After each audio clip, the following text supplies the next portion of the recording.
Hey, welcome in.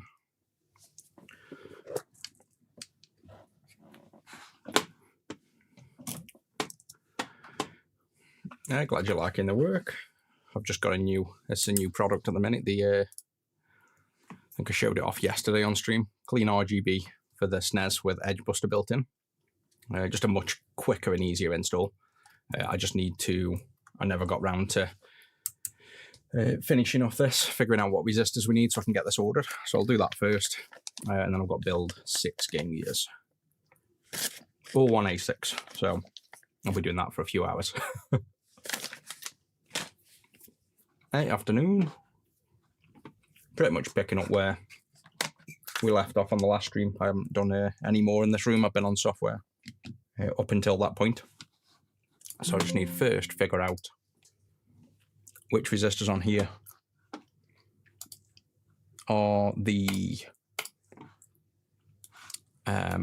ones for the RGB, and we need to just correct them because they're a bit overpowered at the minute.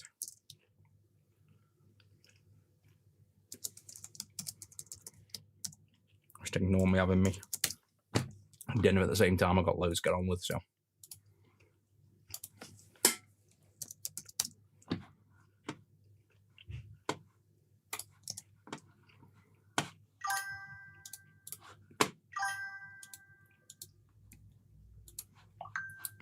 Let's just open it up.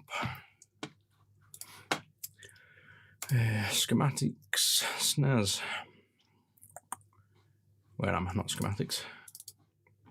Hardware, SNES, Edge Buster, hardware design.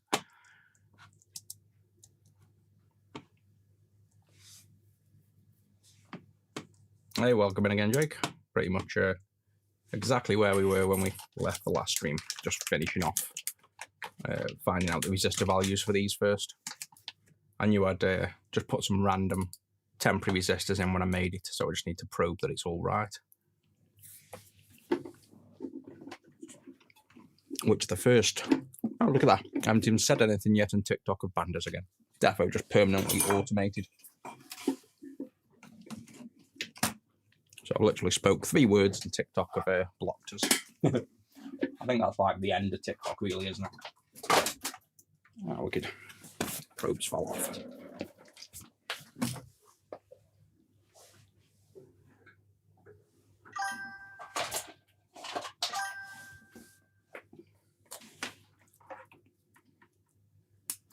There we go. Definitely getting a bit cluttered on this desk.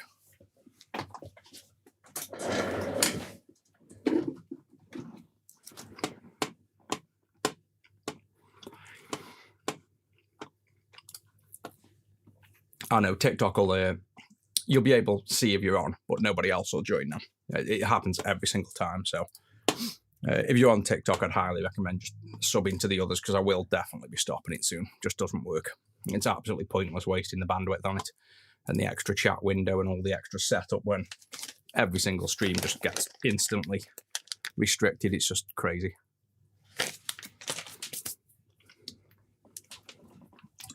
Right, so first thing I need to do is actually check there's no DC offset because I've put this as no DC offset in the design. So let's make sure that's the case first.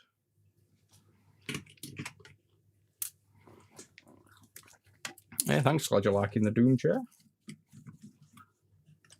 I was waiting on buying it for months before I brought it, waiting for it to go on offer.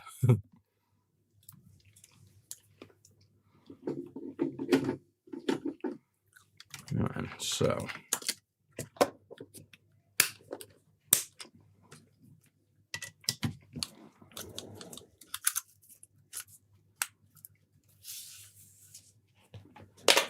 let's get the OSSC on stream. See where we're at first,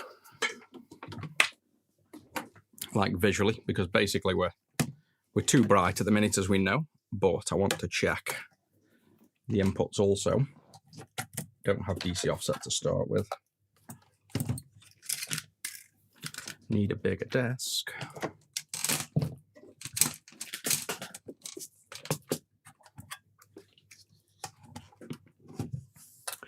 They just ban it randomly. Some days we'll get 500 viewers, and other days, like today, the day before that, as soon as you start streaming, they just say, "Oh, you're selling products outside of TikTok." So whether it's something on, on the like the sub goal, maybe something on stream that AI is detecting, or I don't know, it's random. And then other days we'll sit here talking about selling products, linking to websites, have things on stream, and they don't ban it. So, but it's just a bit ridiculous. It's a stream where I rarely tell people to buy from us or do anything that's work away. So it's just more annoying than anything. I'm just getting a bit fed up of seeing start a stream and then you just have TikTok pop up straight away and go, "Oh, it's blocked." It's like, why waste the upload bandwidth on it, basically. Plug this in the right way might help. So you can't really see too much on there as if it's over bright. Did I not?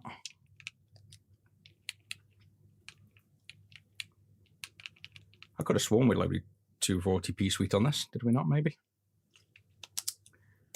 Maybe just press start. We will load 240p test suite on there, but there you go. See how it's like completely, obviously off at the minute. So that's what we need to fix. But let me just probe. Open that. Get the picoscope up. That's actually quite cool now. That for some reason the audio started working on HDMI through the capture. It wasn't working before. But now if I hide it, the audio goes off, which is kind of what I want. Otherwise, before we were hearing the audio even when it wasn't on screen. And it can be a bit distracting. Right, so that's the scope software. Set this up correctly. DSP active at 4 meg. Down to that. Trigger on there. Right, we should be good. Right then. RGB in. So R on the input. There we go. No DC offset, which is what we want to see. So go to like 50. And then you can see this is pure straight from the SNES, nothing done yet. And you can see the 0 volt line, which is here, clearly absolutely no offsets. That's what we want. I've got it set up like that. And now the only thing we need to fix is the outputs are obviously then over bright. So this output loaded down would be a certain voltage, which looks a little bit over. But if I take that off, it should jump up. There you go. So unloaded, it should be 1.4 volts total range. And I'm going to guess that's the white text there. What you can do is drag this up, find your highest point, which is clearly like there. So now what we need to do here is drag that. It should be 0.2. Perfect. And this should be 1.6 in the offset and 1.4 range. So it should be there. So we're way over bright. But like I say, I put random resistors on this, so it's no surprise. So what we need to do now is I'll just remove the red channel resistor. And we'll tweak this to the perfect value, and then I can update the designing gate in production, basically.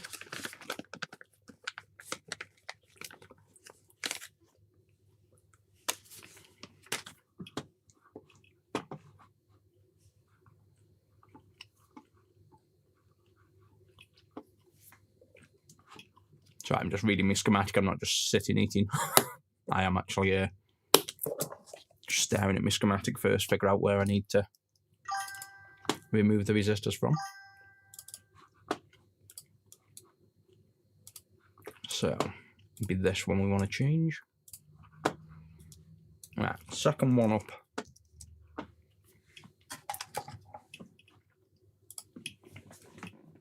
On the bottom. So we can do this slanty, I guess. The resistor I'm going to change is, where's my tweezers gone? This one here, so second one up. You guys won't have to do this. This is a pre-production sample, so I just need to find the right value. And what I'm going to do is remove it with my super cool micro hot air tip. And then we are going to put a potentiometer on, so we're going to tweak the resistance manually to find the perfect value. And then we can just put that down. So, lazy way of doing it. you can do calculations.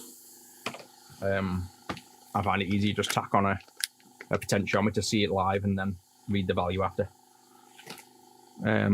Yeah, for the if you know enough about electronics, you'll see these chip names and know exactly how I've done it potentially.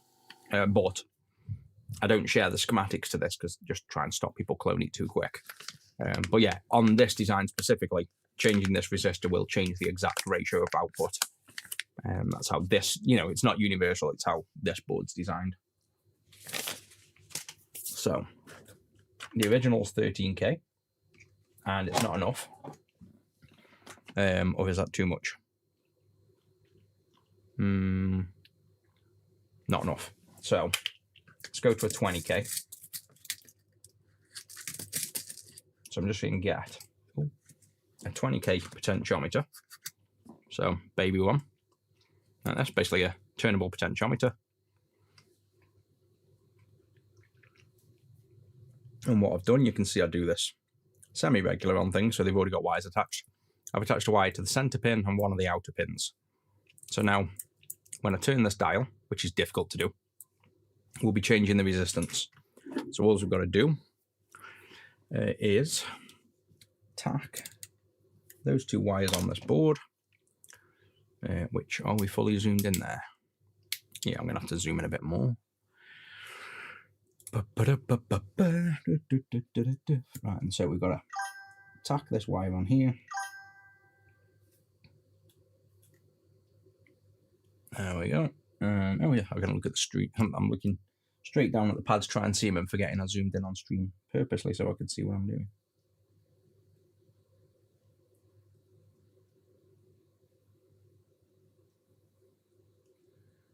There we go.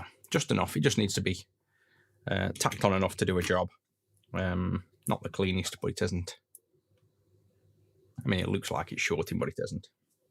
We'll find out if it is. All it'll do is make the voltage drop to, well, it'll just make it go super bright, basically. So with that on now, I should be able to just turn this dial and bring up what am I going to do here? I'll give you guys the preview of the game, I guess. And I'll turn the dial to adjust the voltage. And then I can always show you there. Well, I could show you both. I could actually get the game up on screen. Is that it? There we go. Back out, press start, and it should instant load, I think it was. And then what I can do, obviously my head's going to get in the way here a bit, but if I zoom that onto there, and we press, and the probe actually is going to need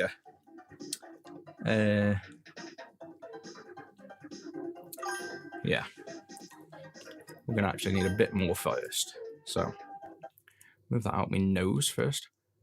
Because I'm not going to have hands to hold this probe, we're going to have to also have a wire on another one. We're going to have a wire on the preload resistor.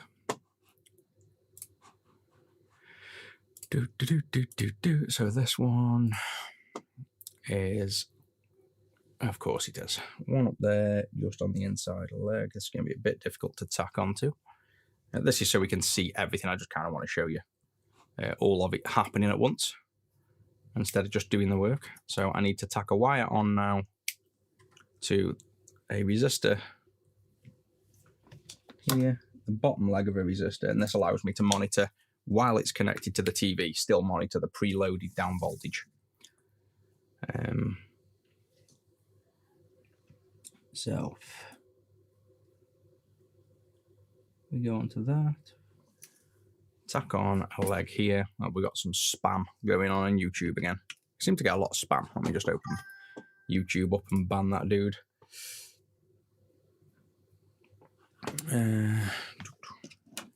So is it going to be, anyone seen the spam? Is it on vertical or horizontal? I'm going to guess. Last time it was on horizontal. I'm going to go on horizontal. See if he's on there. No chat apparently on horizontal. Go back. Go vertical. There we go. Let's ban this geezer. Report, spam, report, hide from channel, done. There we go.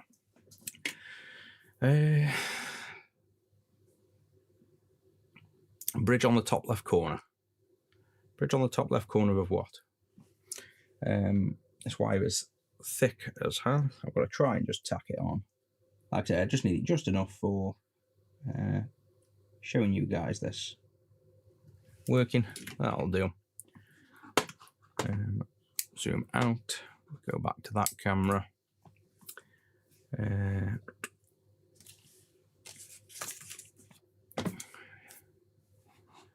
What are we making? I have a new mod. Well, it's an upgraded version of a mod I've already made called the Clean RGB for the SNES console. Gives you perfect RGB output and removes blur on edges. But we just fix it. Well, we're not fixing. This is a prototype, and now we're just working out the values we need. Yeah, I will. We'll defo get trolled. I'm gonna also probably just close the TikTok chat. Maybe I'll leave it open because it's not merging in, and then I've got two separate windows. And like I say, it's been barred by TikTok anyway, so we're not going to get many viewers on there. Right. So what I've got is the probe attached to where we were probing. We have now power on there, I presume, which means we can do this. And, well, helps if you plug power in and plug the receiver in. So now the receiver shouldn't load down our signal, as in the signal you guys see on the scope should now match. So if I start that, move this over to the screen, this is how we do it. That was the original. If I press play now, there we go. So you can see it's still the same. And now what I need to do is with a screwdriver, where's the camera? Little screwdriver, I'm going to turn the dial of that little potentiometer, which is pretty difficult. And we should see that voltage drop. If we don't, then I've got those legs shorted. Try and not get me fizzog in the way. Look at that. Big nose in the way. Let's move that out of the way a bit. And let's try and move this. I would have thought the fact it's already at the same level, I'm suspecting maybe that is shorted, so this will do nothing, but we'll see. I just know this is very difficult to... Oh, what the... Let it come back to the menu. I'm going to try and turn that now. Which is impossible with that one.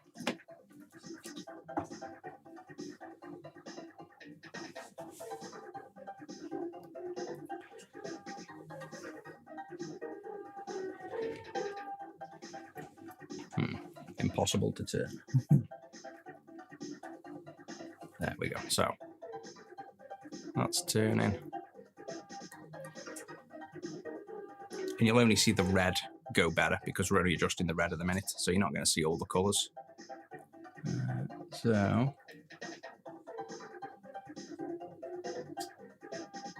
looks like it needs to be above 20, to be honest, though.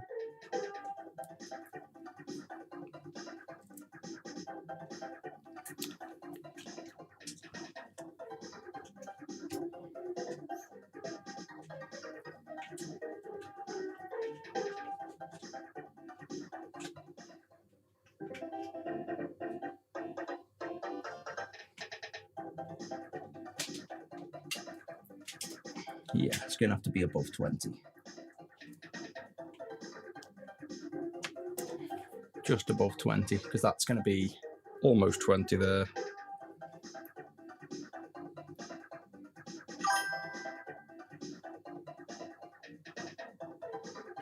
Yeah, so that's the max that turns. So I reckon we're close enough there. We'll go for soldering a resistor because that's nearly impossible to turn. Let me show you what I'm doing. I need to get some different potentiometers that are easier to turn when they're floating. Because when you're trying to hold this in one hand when it's floating and you've got spiky solder balls on there and you're trying to turn this with a screwdriver, you can't really turn it. It wrecks your fingers. So I need the nice big blue ones to turn that. But we saw it was close at 20. So I'm just going to chuck on, because we know it's close at 20, I'm going to chuck on like the next one up from 20 and see what voltage we get. We'll do it that way.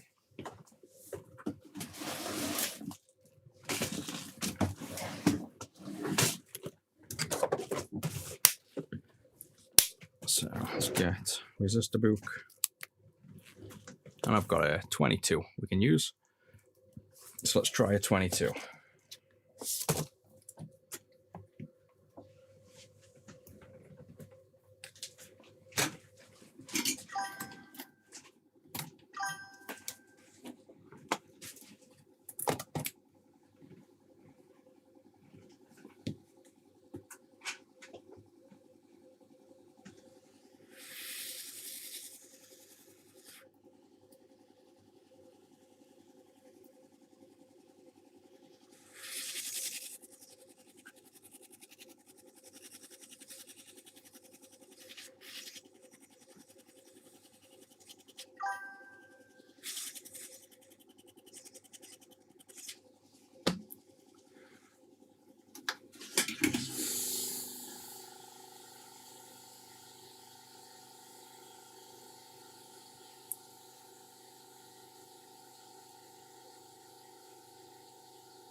Can you benefit from this model having comp in? As in, if you've only got composites going to the TV, like your receiver, we've got a clean comp for that can clean up and filter composite and correct the voltage levels.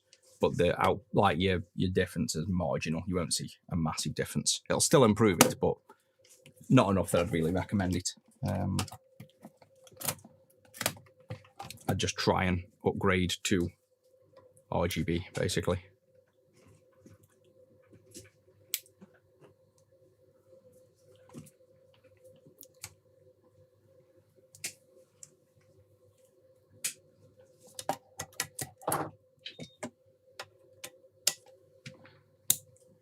Let's see where we're at on the scope. The scope's all that really matters. Let's just check we're loaded. We'll load up and then I'll pull up the actual scope. I think we're still over by the looks of it by quite a bit. So if we go, ignore the colours, like I say, they're not accurate, but if you look at the voltage, we're still slightly too high. So that is obviously too high up. Like there, that's should be 1.4, we're at 1.58, so need a bit more tweaking yet. Right, so let's just unplug power, swap it for, we'll do 20, I'm going to go 27, I'm going to do a big-ish jump. Put these other ones back.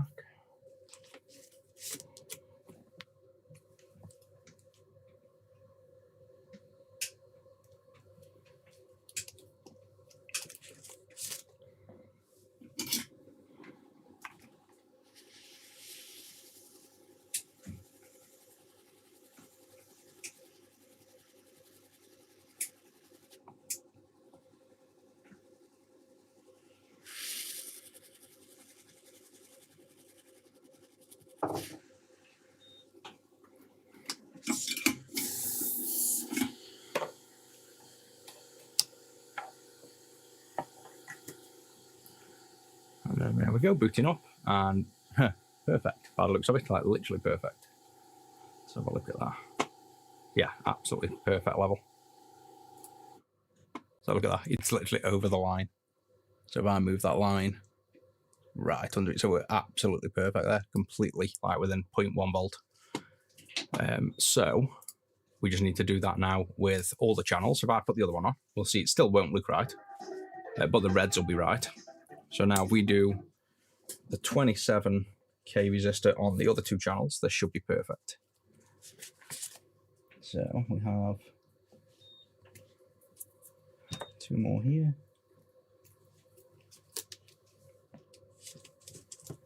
Let me just find out which ones I need to swap.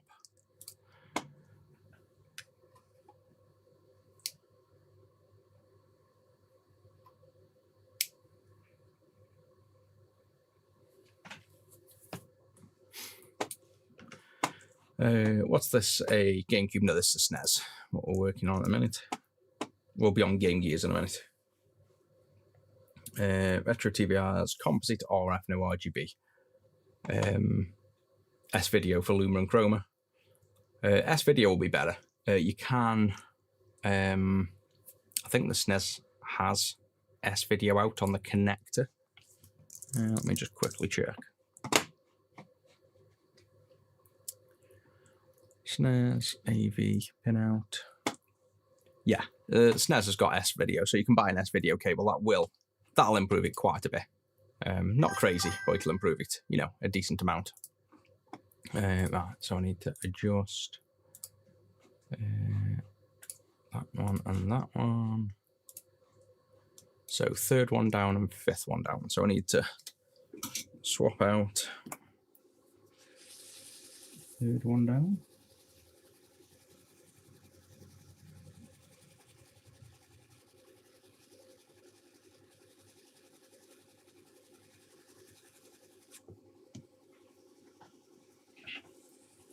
And fifth one down. And then put on the new ones.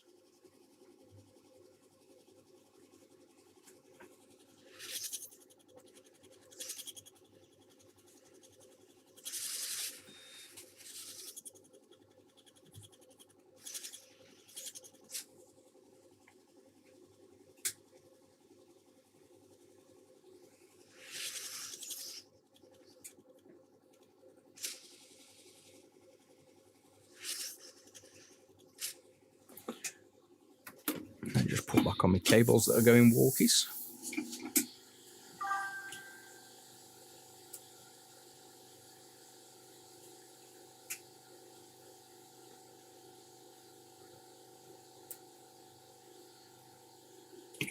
And now I think if we've done that right, that should be perfect. Let's see. Start. What do we reckon? It should be, because the other ones were. Unless I've swapped the wrong resistors. There we go.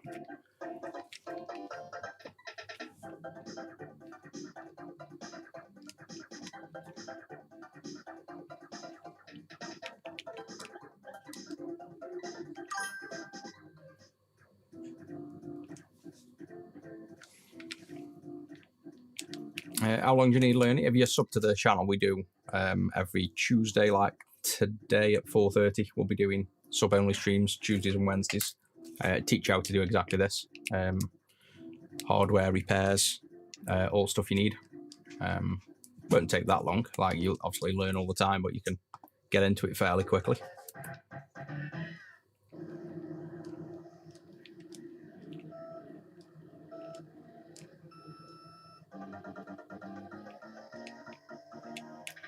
Yeah, it's nice and clean that is now. Stream lag. I blame everything on stream lag. I set this up so I can point through my CRT and do it without stream lag though. Oh no, I haven't done it for RGB yet. I've only done it for composite. But yeah, it's looking nice to me. Let me just put it full screen, double check. Yeah, it's looking pretty sharp, colourful, clean. Yeah, I'm happy with that. That's that one done. So I need to make notes of that, get that into production. I'll just, to be honest, I'll just tell the factory now, get it done. And then I think that's it. That's the only change on this. So R5, 13, R5, R13, R22, R26. Yep, change from 13K to 27K, we said, didn't we?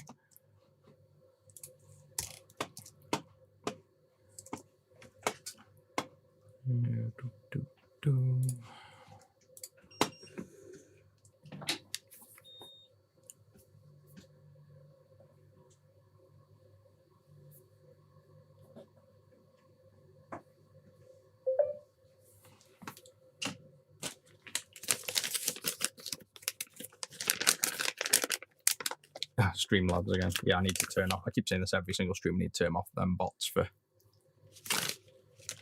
caps and abusive language and stuff.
What's that? Those boxes, that's just the spares. Yeah, cut in the drives, that's just to go down. Oh shit, we've got a PS2. Is that? Oh yeah, I need region mod that, don't I? Is that all that's got to be done? Yeah. Do them now, I think. Why is there two in? Just 2 stock ones. So just use one off. Yeah.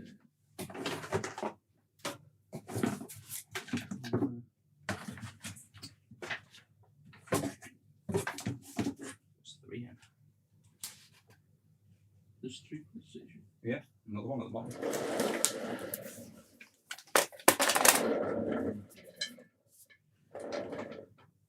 Power brick. No. Oh, it's just a. Yeah. I might have already given it a customer. So we haven't got a power brick, have we? Not even one for ourselves. No. Not inside.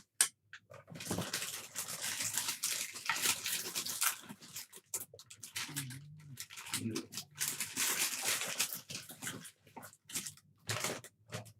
There goes that idea then. I'll have to order one in. Nearly.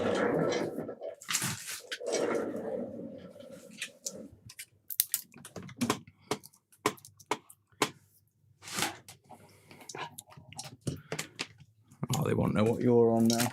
Links to Prestige for Christmas customers. But we've done all the Prestiges are done now for Christmas. We just got the back on the send-ins now. See how many we can get done.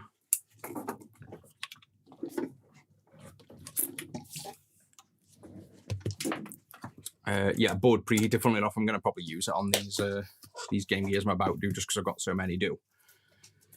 I think it does make it quicker. I think using the lower heat, the 330 we're running now, definitely takes longer to do the swaps. But I did the first successful one yesterday, I think. No, day before yesterday on stream. It's the first one ASIC that's worked for me first time, without bending legs down, no faffing, nothing at all, just literally soldered on fine. So it does work, it just takes longer. So I need to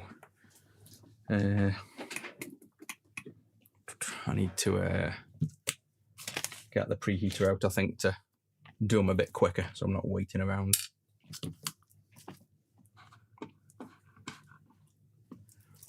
Zach face reveal. Nah, I doubt it. What do you say? No. £1 million, how much I got to pay you?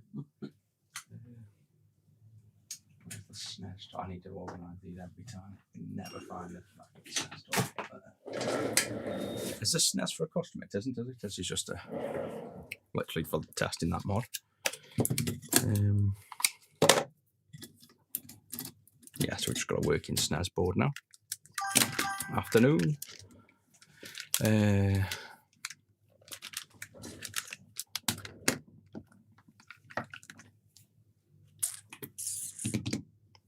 bag.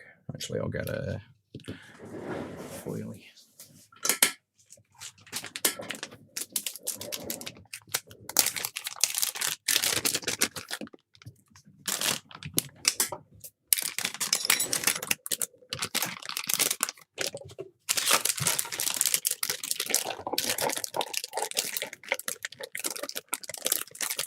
Yep, the preheater will be coming out in a minute.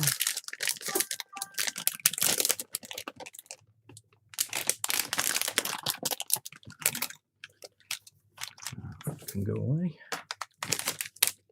Screws. God, I've got some shit on my desk.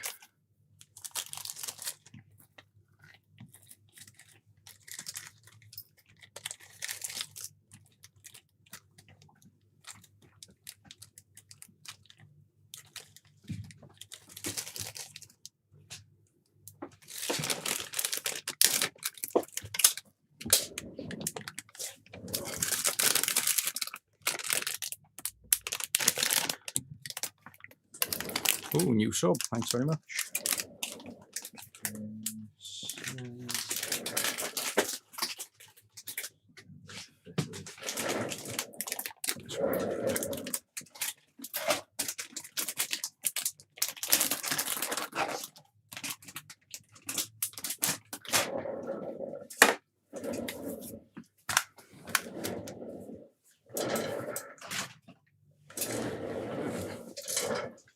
That was a lot of shit.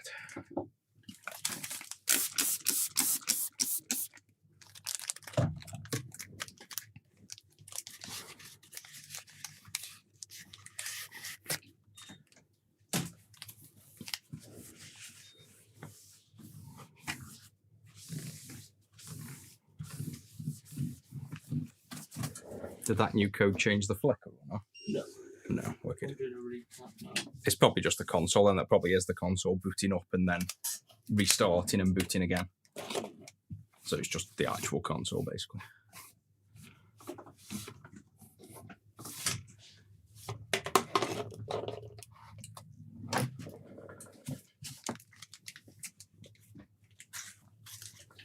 Let's put one of these down for once, so we can get on the desk.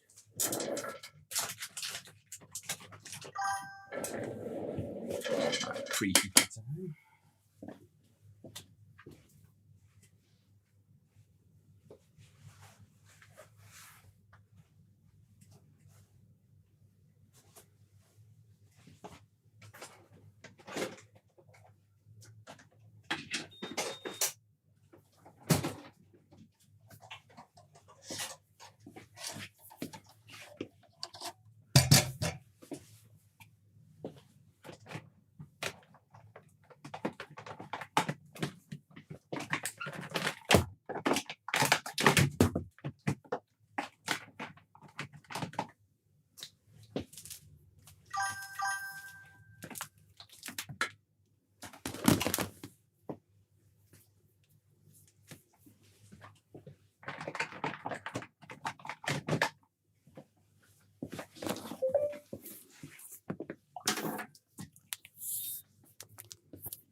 That's now a ridiculously long, massive SNES power brick. You can power from across the room. Because that other one, Which one? I can't remember what. Like the UK. You got rid of that? No, I'm just, now you've said it, I'm wondering why I built another one. I either couldn't find it or I could find it and I built one. I don't know why. Oh, it's because it's noisy in it. The one we've got's a shit. It hasn't got the filtering on, has it, like a big brick? So it adds noise to the screen. Because I was doing the clean RGB, I needed to see the screen proper. Because that one's that, isn't it? Thin. Yeah. So the add noise, SNES it's still in there. Yeah, so that thicken will give you perfect screen. Like if you need it, basically. That's why I knew there was a reason why I did it. Camera's pointing up at the wall. Right, preheater out. It's plugged in.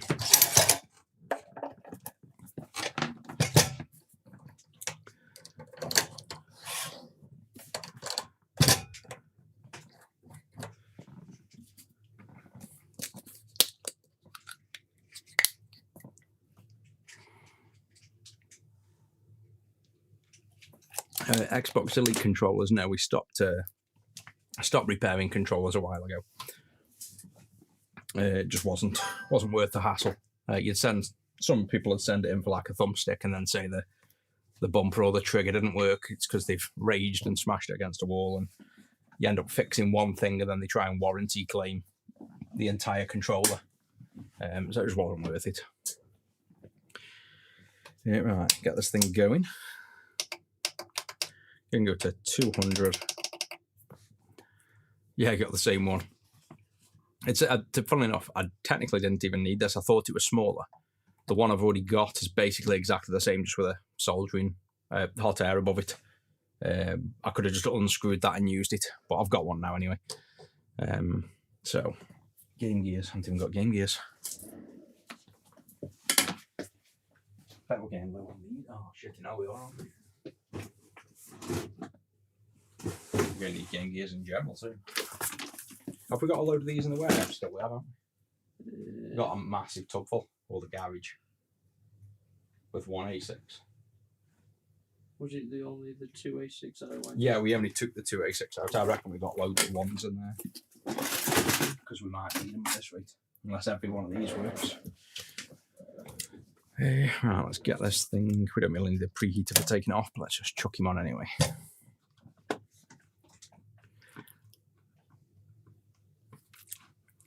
Let me see if I can just turn off that Streamlabs bot in a minute as well. And let me finish updating the schematic before I forget that. Res 27K. So 513 22. 513 22. Oh, didn't delete them. 513.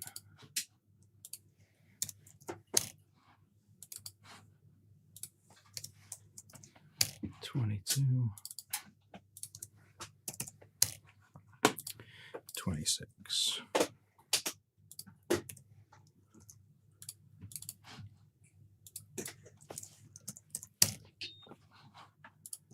That's that done. Update the bomb and then we'll crack on.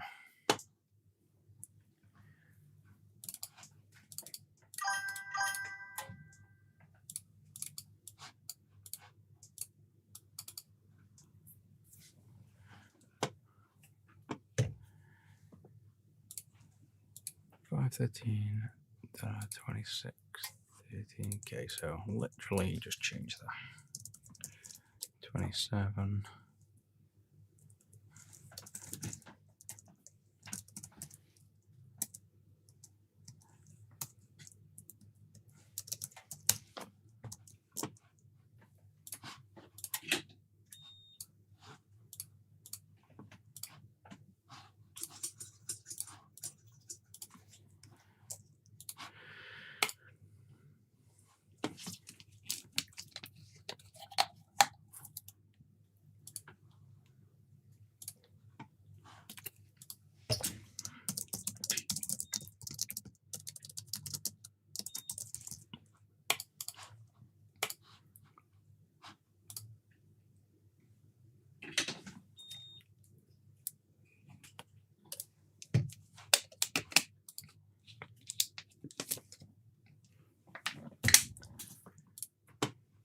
That's that all done.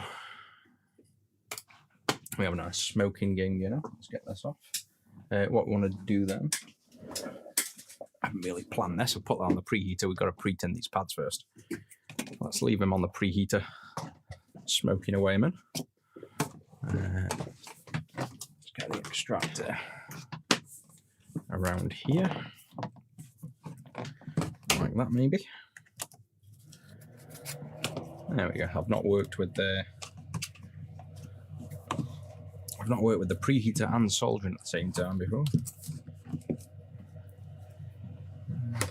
Move that there. There we go. So I'm just gonna, well, in fact, why don't I overhead when I'm soldering that? Probably easier. There we go. So we want to pre-tin these pads first, and the idea will be hot air it off the other board, chuck this on the preheater, and then solder it back down. That's the goal. You've seen this many times.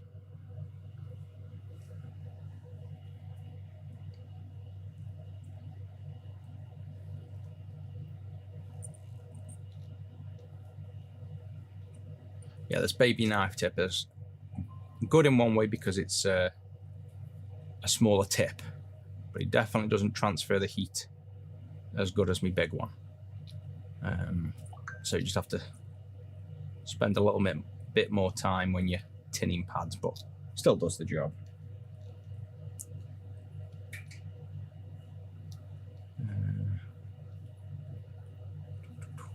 I'll catch up on chat as well. I mean, I've not even really looked at chat while I've been getting all this out. Wasn't exactly planned very well today. I just jumped on stream.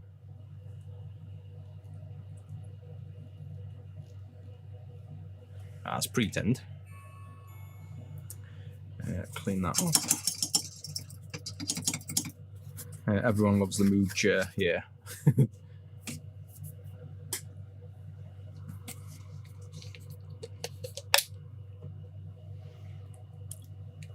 Issues with the Fenrir Duo or Lite. It's the I think I've binned them, to be honest. Hundreds of pounds and they're useless.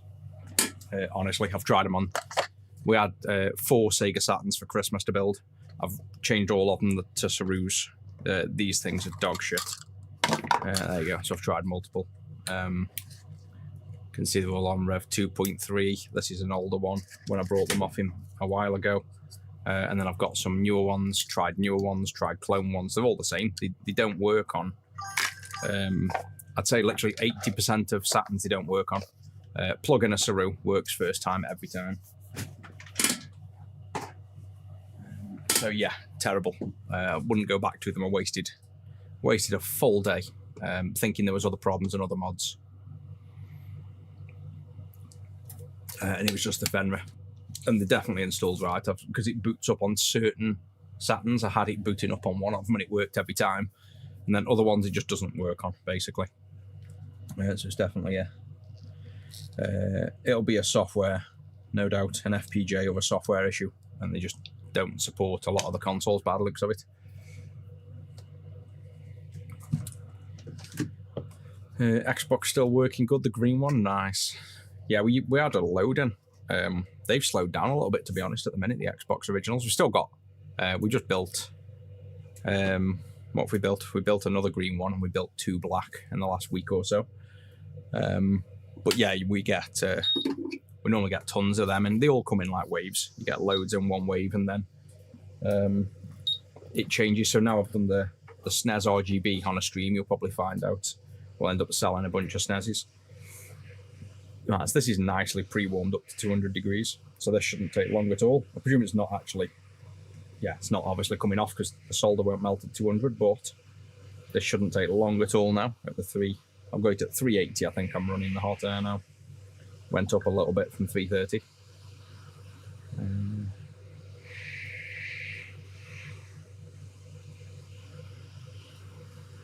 What am I trying to make? This is a Game Gear, the green one on here. This is an original Game Gear that doesn't work. Probably because the non-Retro 6 screen on there has killed it. So what we're doing is transplanting the ASIC, which is like the heart of the console, onto a Game Gear that I've made called the RePCB, and we should be able to bring it back to life, basically.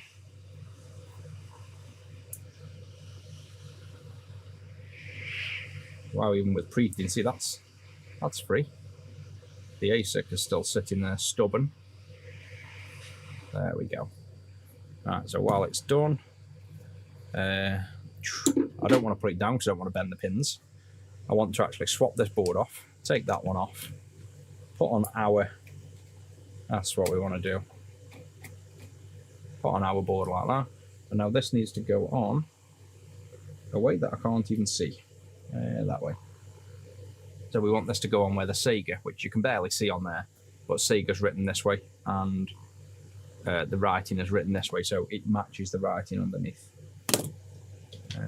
While that's on, we now want to align this. So if I probably don't need the extractor there for the minute. I'll turn this around, zoom in. Let's get this nicely positioned now. Now I've got time to think what I'm doing. So we can't quite zoom in all the way.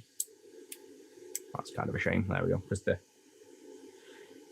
minimal focal distance of this camera. So I want to get this as close to aligned as possible.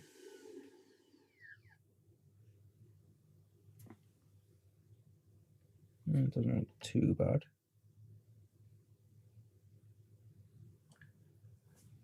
Maybe the top. Yeah, I think, to be honest, that's pretty close to aligned. It looks slightly tilted for you guys. All it wants to be like there. Rest them cutters underneath. There we go. Yeah, what a shame about that focal distance. It's like a little bit too, like it wants to be, that's the full zoom, but then you can't pull focus. Like it just is too far. So I've got to do it up there, and then, yeah, I mean, you can still see enough. It's zoomed in enough. And now we'll give this a minute for preheating, and then we'll go around with the hot air and get this thing to lay flat.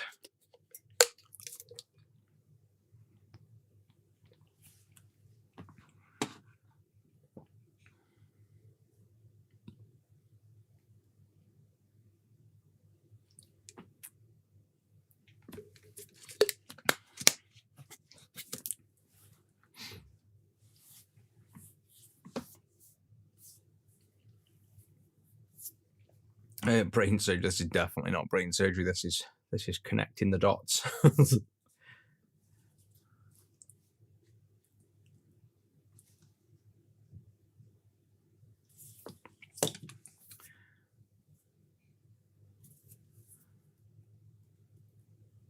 Oh yeah, Merry Christmas, guys, as well. Yeah, we're not far off.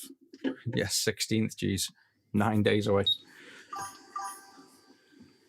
I think that's probably, well, to be honest as well, I've just brought another thermal camera. I know I've got FLIR giving me thermals as well, but you know what I'm like for buying every brand and every version of things. I just brought this one. Now this isn't cheap. ET15S, this was like, I don't know, it's £400 I've got on my head, but maybe not that dear. I can find out. But this thing I'm really impressed with so far. Wait till you see this.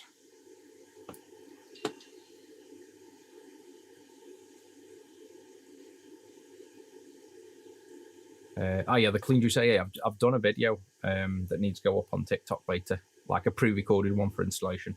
Yeah, look at this. Look at how there we are. Look at how fast that like updates and the detail you can see. And then you've also got on the back, I paid extra, so that's a macro lens, so that's a standard lens, I guess. When it calibrates, oh, I broke it already. There you go. So you can see all the detail there from far away. It's a bit slow at calibrating when there's actual heat involved. Yeah, so my hand doesn't even show because it's calibrating to that range, like high temperature range. So if I maybe move that out of the way. Yeah, I can't really. It'll just have to be that. So anyway, there's that. And then if you go close, probably have to show you when I can get the camera angle focus better. That's a macro lens. So when you go over the pins here, it'll be when it calibrates. This is because it's switching between the two modes, like the really high temp mode. Look at the detail on that and the update speed. So I'll show you that in a minute. Right, let's get this thing reflown. It's been on here long enough. We should be able to get this down.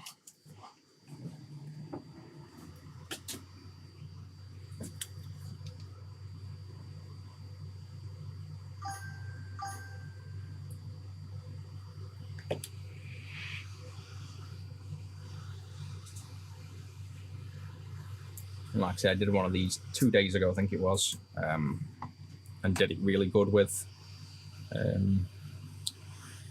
not needing anything done to it, just soldered down well. So hopefully you can get these to solder down well with just enough practice.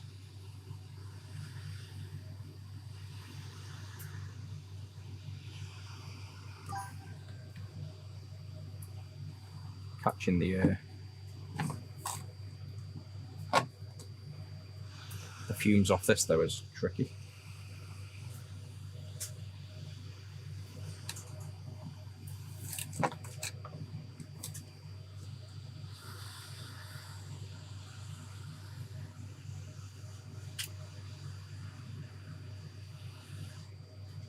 That was worth positioning. It's like tacked in on one leg and then started bouncing around.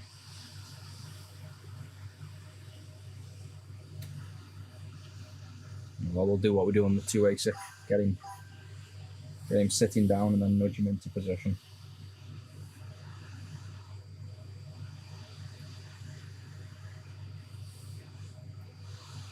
Why is this one floating so much?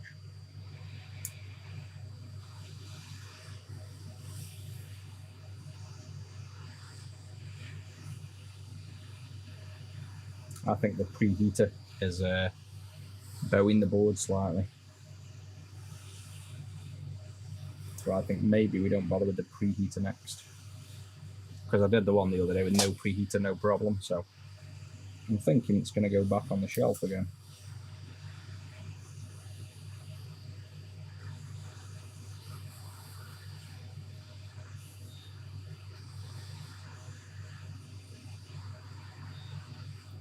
Yeah, this is not sitting down. We'll take this off and do it without the preheater. The board's bending. Get them off.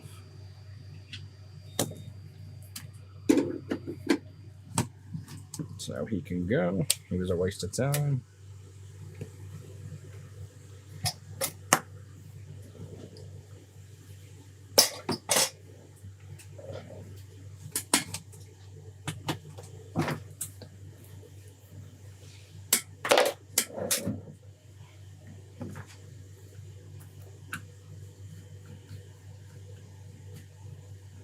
Right, so that's definitely not the way we do it. I think the main issue with these 186, as you can see, is them laying flat is the main problem. They just don't like to, if there's any twist or movement in the board, it definitely just doesn't adhere. The pins are so fine and already up in the air.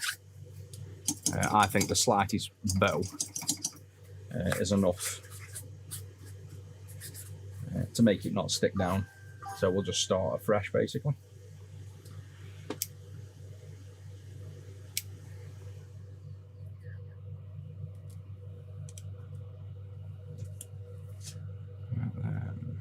There we go. So we've still got the pads there all clean.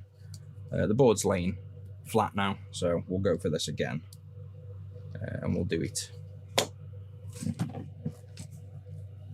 the way I normally do it, which is basically the method that's now working the best. Is pretty much the same way of doing 2 ASICs. So we will place him down again. We want to get, I know it moved on the last one, but we want to get the position as accurate as possible, so when it pulls in we have less shorts than, you know, we don't want tons of shorts for the sake of just aligning the chip a bit first. So I think that'll do there. And I'm pretty sure I did it at 380/80. I'm sure I haven't changed my iron settings since.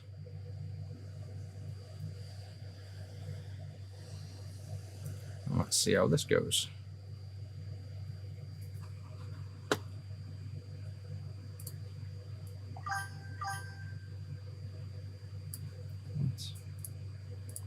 There we go.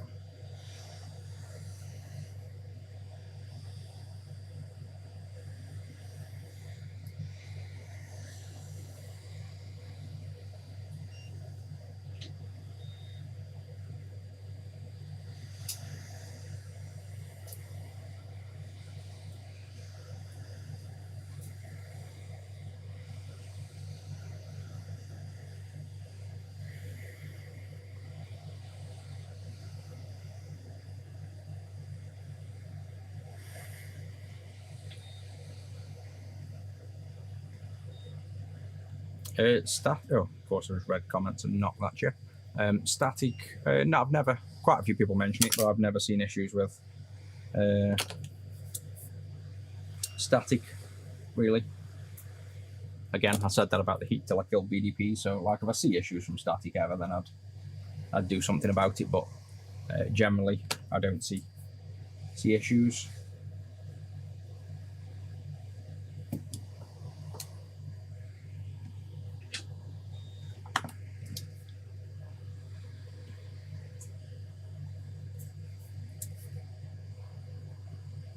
You know what, I don't know whether, I know I haven't done it before. I don't know whether we just tack one of these legs with this chip keep moving about. Should we just tack one of the legs, like one corner of each of the legs? I think we will. Just to stop this thing moving around. It's one extra step and I didn't need it on the last one, but this one, moving about, is kind of a sign it's not going to go down very well, but let's get it in position again. Top and bottom. And then we'll tack him into place, I think.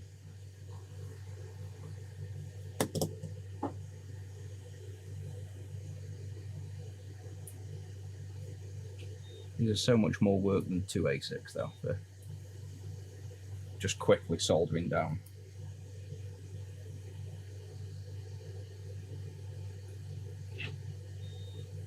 That's that corner tacked in. They're aligned up that side. So lined up that side, and then we can just nudge the top over. And we'll tack in this top corner here. Yeah, you can feel the pins and miles in the air. This is what I don't like about the 1A6. These are floating miles in the air. Like miles. So I don't know whether you just get lucky with some chips that they're not up in the air. So I've got a feeling this one isn't going to go down as well as the other one the other day. Well, that's now tacked into position anyway, so that's not going to go anywhere. Well, probably will, knowing us, but that's on there. Let's now get this thing on.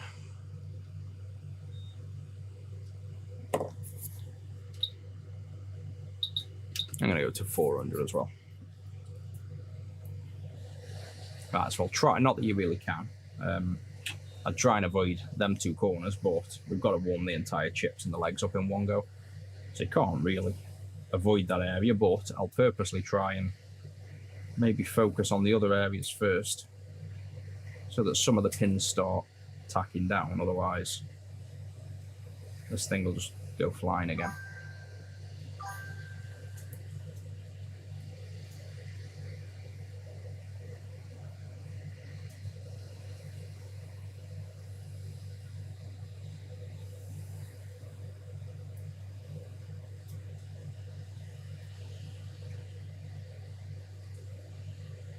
That's now flowing better than what we had before. A bit more like a normal 2 ASIC reflow.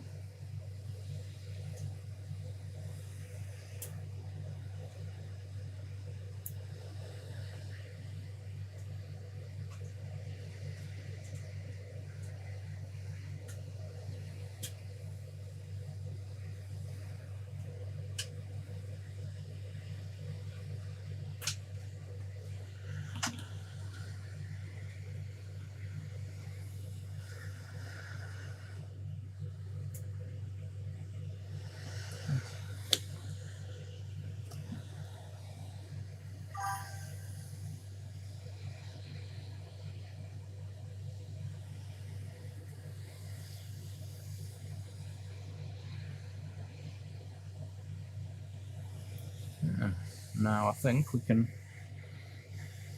go for a push down.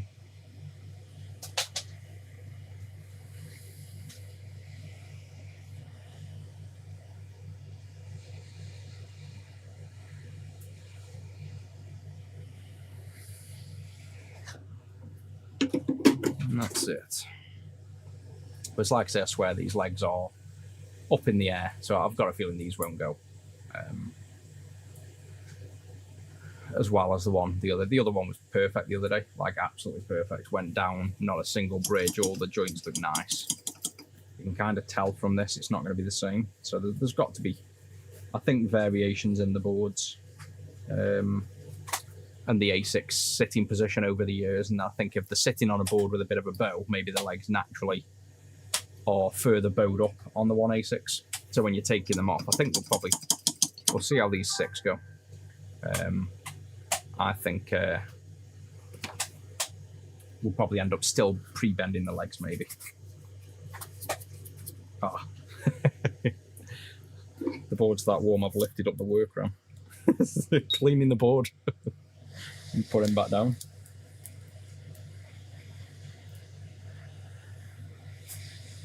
It's either that or the factory haven't soldered that in the best.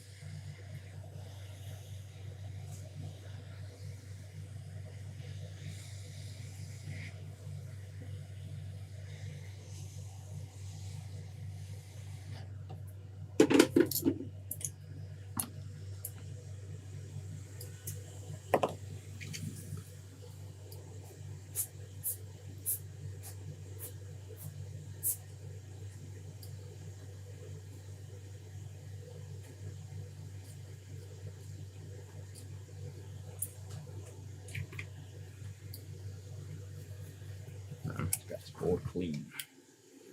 And we'll take a look. We'll clean up the bridges and see how well this went down.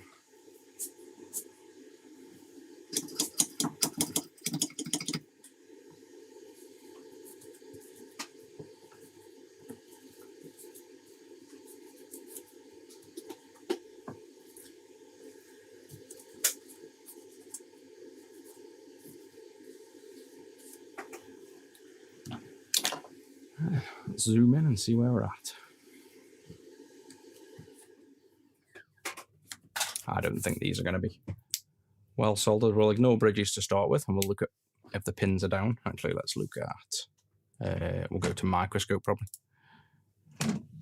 Can we see?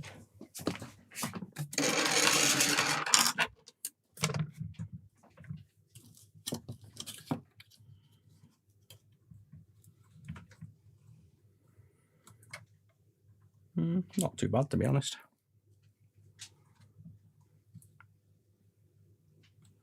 So we'll clean up the bridges as we go along, I guess.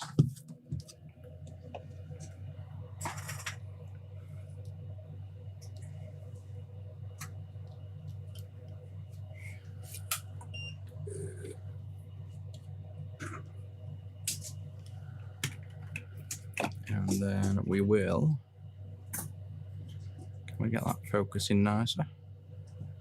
All right. We'll get the dental toothpick. That looks quite dark to me.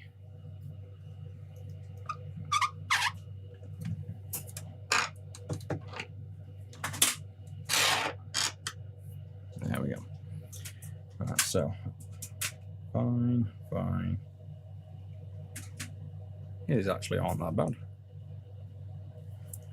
Probably zoom in a bit more so you can see. Yeah, look, they've flown quite well. I didn't feel or look like it was going to solder well at all.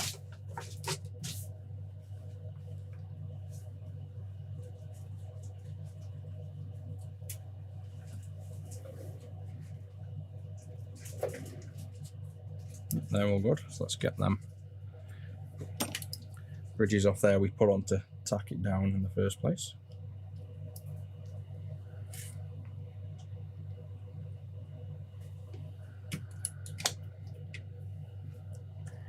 Let's check these. Yeah, they're actually, you can see they're perfectly soldered.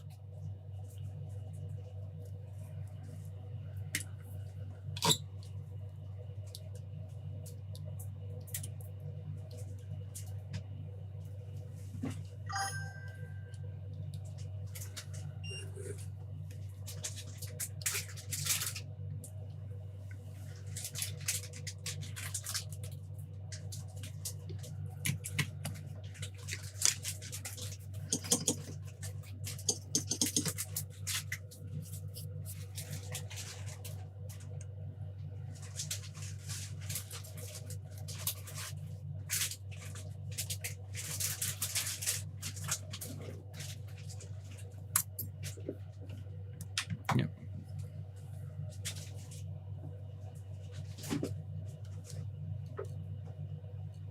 Yeah, I mean, they don't even need probing. I can see with my eye, they're all soldered down so far, so I'm not even going to push. Ones that I can literally see a perfect bead reflowed, there's no point even pushing because you can see, like with proper vision, I can literally see and tell you these are 100% soldered. Like for example, where you see this wetting here on this bead, this little perfect fillet, this little dip. If I probably go up like this and show you, so you can see. So still doesn't come through as good as the eye. It still looks like you might be able to, because you can see the edge of the legs, you might think it's not soldered, but by the eye I can tell myself that they are, like all these are perfectly soldered. You don't need to even push. So if you don't see me pushing on them, it's because I'm absolutely confident in the soldering of some of them. But you can literally go across and push every one. I normally do, but I can see it's actually soldered down well. And I wouldn't recommend doing that, by the way, dragging down, because you can cause flakes to go in between the pins doing that. So take your time and probe one pin at a time if you're going to probe them. They're all good. One there. I'll have a look at chat in a minute, by the way. I haven't been looking at chat for a little while, just so I can focus on getting this done.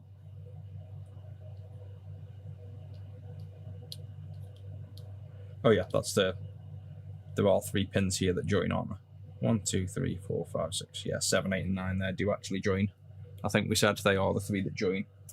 I'm going to update that design as well, because it causes this to happen as well. Like visually, you'll get bridges like this over them 3 pins because there's traces under the PCB. There, see the traces, them lines. So when you're reflowing the pins like that, you get this natural 3 bridge there, and it literally looks like you've got a bridge. So on the next design, I'm going to make them traces come out and join here, so the legs don't look like the bridged. But yeah, if you remember, 1, 2, 3, 4, 5, 6, it's pins 7, 8, and 9 do join there together. So they're all good.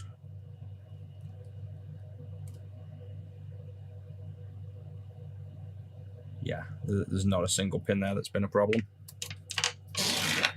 So to be honest, I was skeptical of that, but that actually went down perfectly fine. So forget the preheater. No point in the preheater.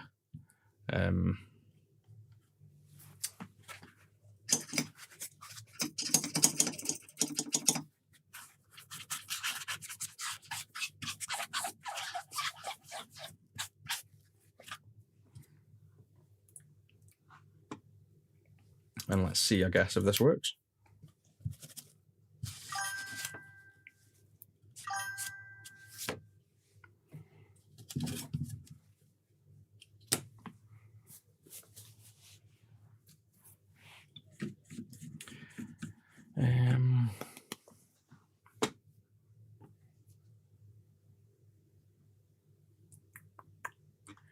Right then, what do we need to test? We need this. We need that game that worked for us the other day, because we had a game that didn't work as well, like a game slot. This was knackered. So we know this one works. We need the screen.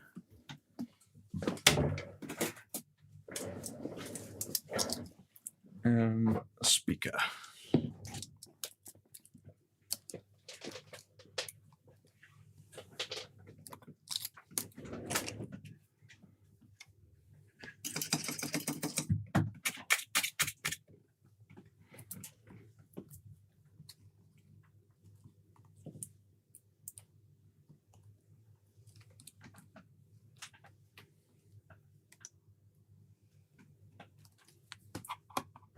Yeah, why did I do that? I normally do it so you can see the screen from this way. Never mind. So that's in.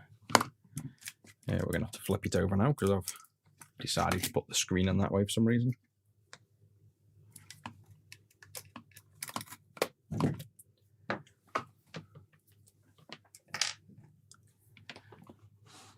And then what do we reckon? First one going to work. And again, we don't know whether these ASICs work is the problem. So it's always a gamble between. I'm pretty confident that this board works, though the game works. And the soldering looks solid. So I think if it doesn't work, it's a bad ASIC. And of course, doesn't work. Definitely not working. So let's try.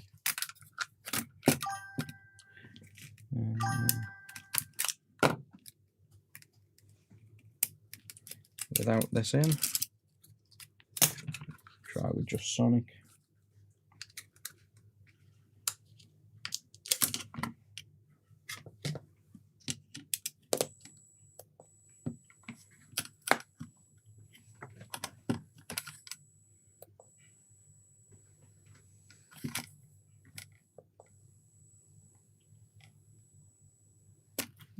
Let's give it a clean.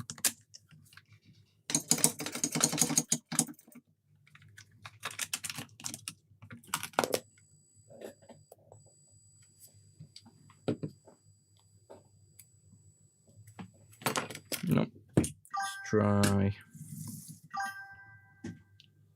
trademark bridge, because sometimes they boot without that but won't boot with it.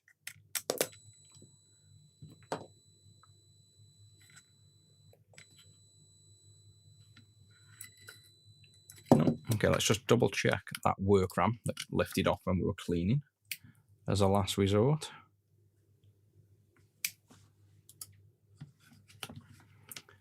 I mean, the factory did not do a good job of soldering that on. Let's just reflow them pins for the sake.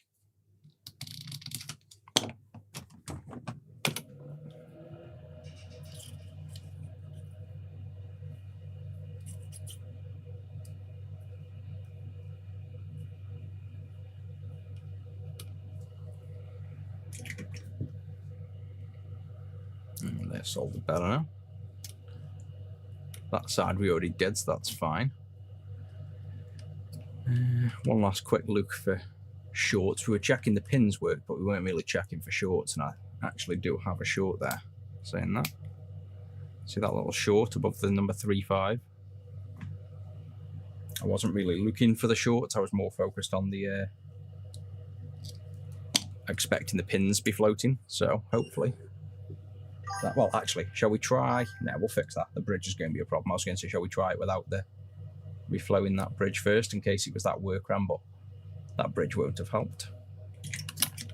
Let's give that a go. So there's still hope yet.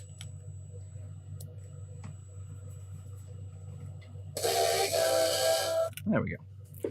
So with the fact that these never normally solder right, I'm still just constantly looking out for floating pins and not focusing on the other stuff, so probably should have paid a bit more attention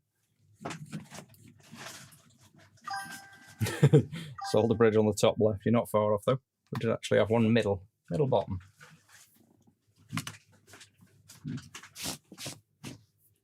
Alright, so does the screen work now? No, that's 1 of 6. So we're going to be here a while. Well, I don't know, if we pick up speed and batch them, we could maybe try and batch all the remaining 5 in one go. Hot air 5 off, hot air 5 on. Test them and then look for problems after. I think that's what we'll do, because I don't fancy doing one at a time.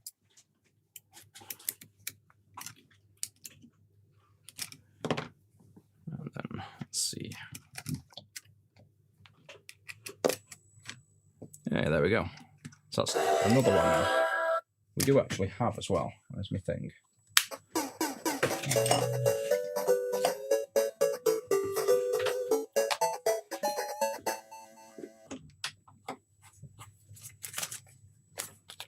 We've got the streak we did, remember? Where we got 10 in a row, then we had, of course, the bad one that we double checked. We got the one from yesterday and the one we just done. That's now 6 run in a row. So when we're done with this, we'll either have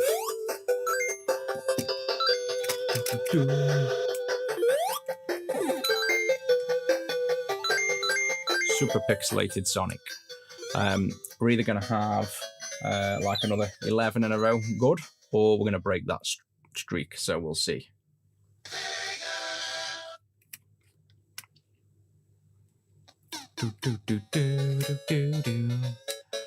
Alright, that's that one done.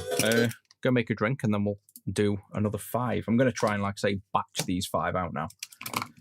So I think I'll get the connectors and all that crap. Well, no, I'll give that job Zach, actually. We can get the connectors off and stuff. That one's knackered. I'll just get these to this state working and then work through the next ones. Yeah, let me go quickly make a brewski and then we'll move on to the next one. Well, the next 5. I'll get that in a good position. Need a little stand just for the brew stand. Look at that. There we go. Both streams can see.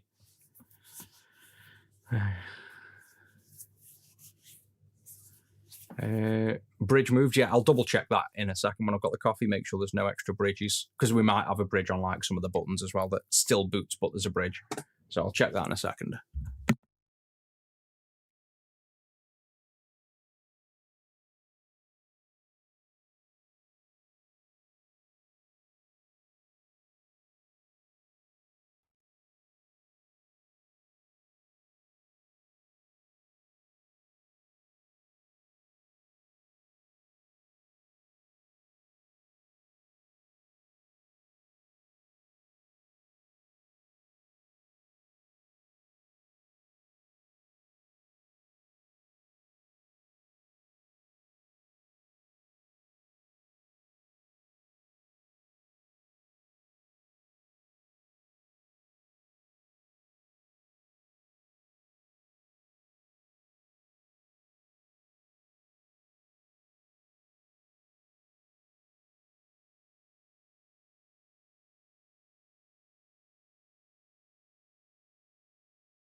And then back, we had a power cut, so none of the hot water was on.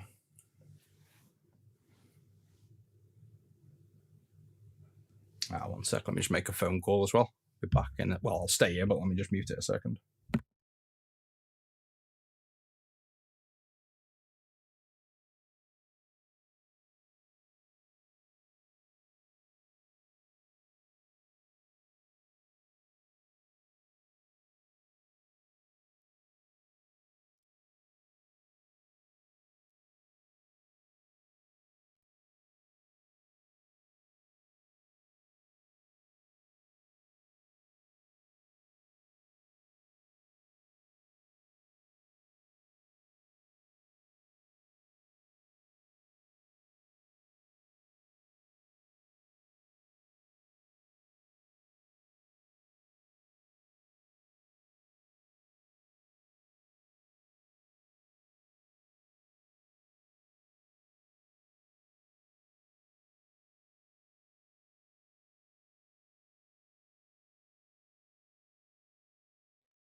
Right, I'm back. Right, and so we need to. Oh yeah, let me catch one chat first. I've been out the room. I'm just going to look for bridges on here as well. We mentioned there might be. Yeah, let me just move that out of the way and just catch up on chat because I haven't been looking at it for a while. Yeah, I was just saying we had a power cut earlier. And we got like a hot water tap thing, so that obviously didn't kick back in, which I didn't realise. So it took a bit longer to make a coffee.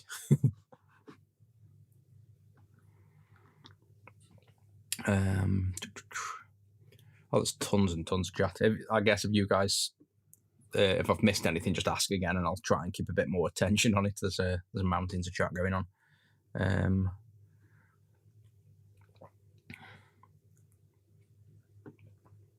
Oh yeah, I was up to that bit there. Check the bottom right for the bridge. We'll do that in a minute.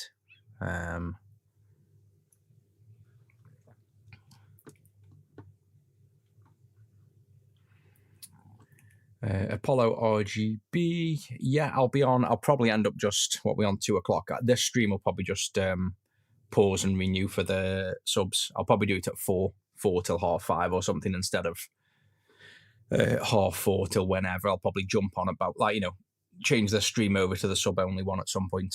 That's how this will probably work today. And then I can answer any questions on it.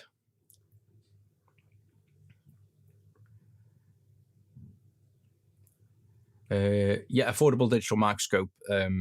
Just go with a real one, an Amtech. They're not that expensive. If you want to go with a digital, then I think it's a Tom Lovol or something like that. Tom Volo. You'll find them make it all over TikTok and places like that.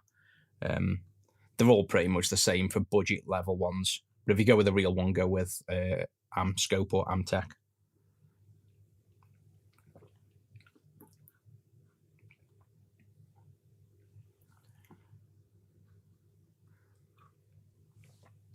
I'm on the YouTube horizontal stream. Are you on vertical?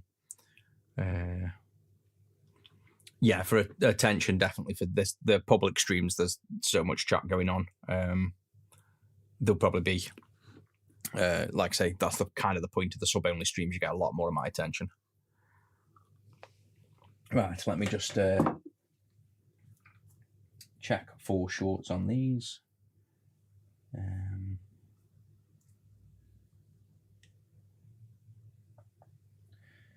It says loads of messages. I'll try and clear some off.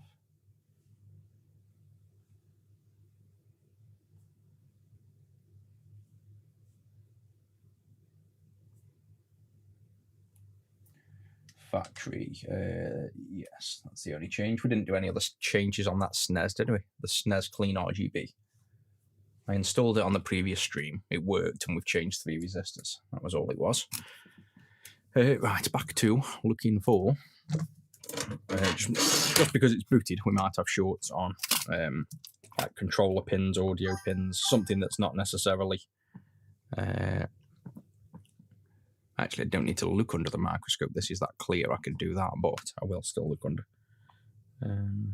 We just need to double check we don't have shorts. That's what we're looking for. Yep, none there. Those 3 that you see on, as we mentioned there, pin 6, 7, and 8 are actual meant to be shorts, if you know what I mean. They're 3 pins that are connected on the circuit board. Yep, they're all sound.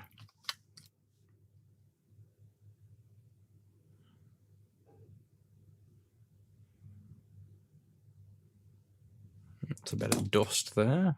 Oh, well, alamine sponge. Where's my little dental pick thing gone? Get him back out.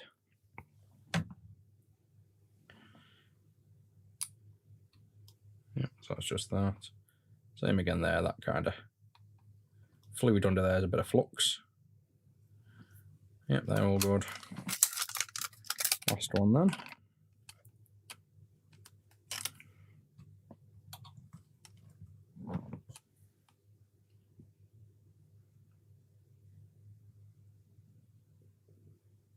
Yep, they all... Oh, notice I'm looking at the zoomed in microscope on your screen. Can't quite see as much as my eyes see.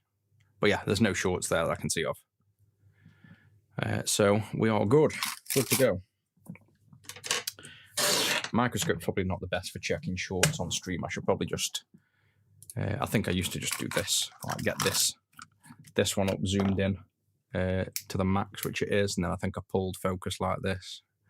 Yeah, so to be honest, for checking shorts, this one's just as good, if not better. Well, it's not really better, but it's good enough for checking shorts, and it's a lot quicker. So I'll probably just use this way next time. But yeah, that's all good and working. Amscope's $500, is it? I could have sworn it was only 180. See, that's the problem when I genuinely don't look at prices of stuff half the time. I thought in my head it was like £200. But yeah, get a digital one, then a Tom something or other, Tom Volo or something like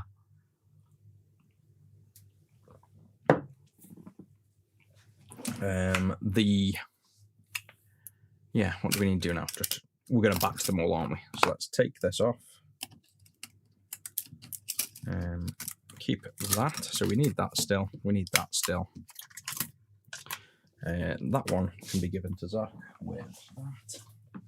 Don't know where he's disappeared, but that's another one. So we need to do another. Need to do 4 minimum, but I ideally need 5.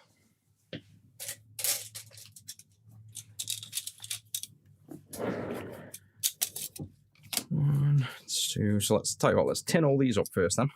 Start with that, and then we'll do everything in a batch fashion, basically.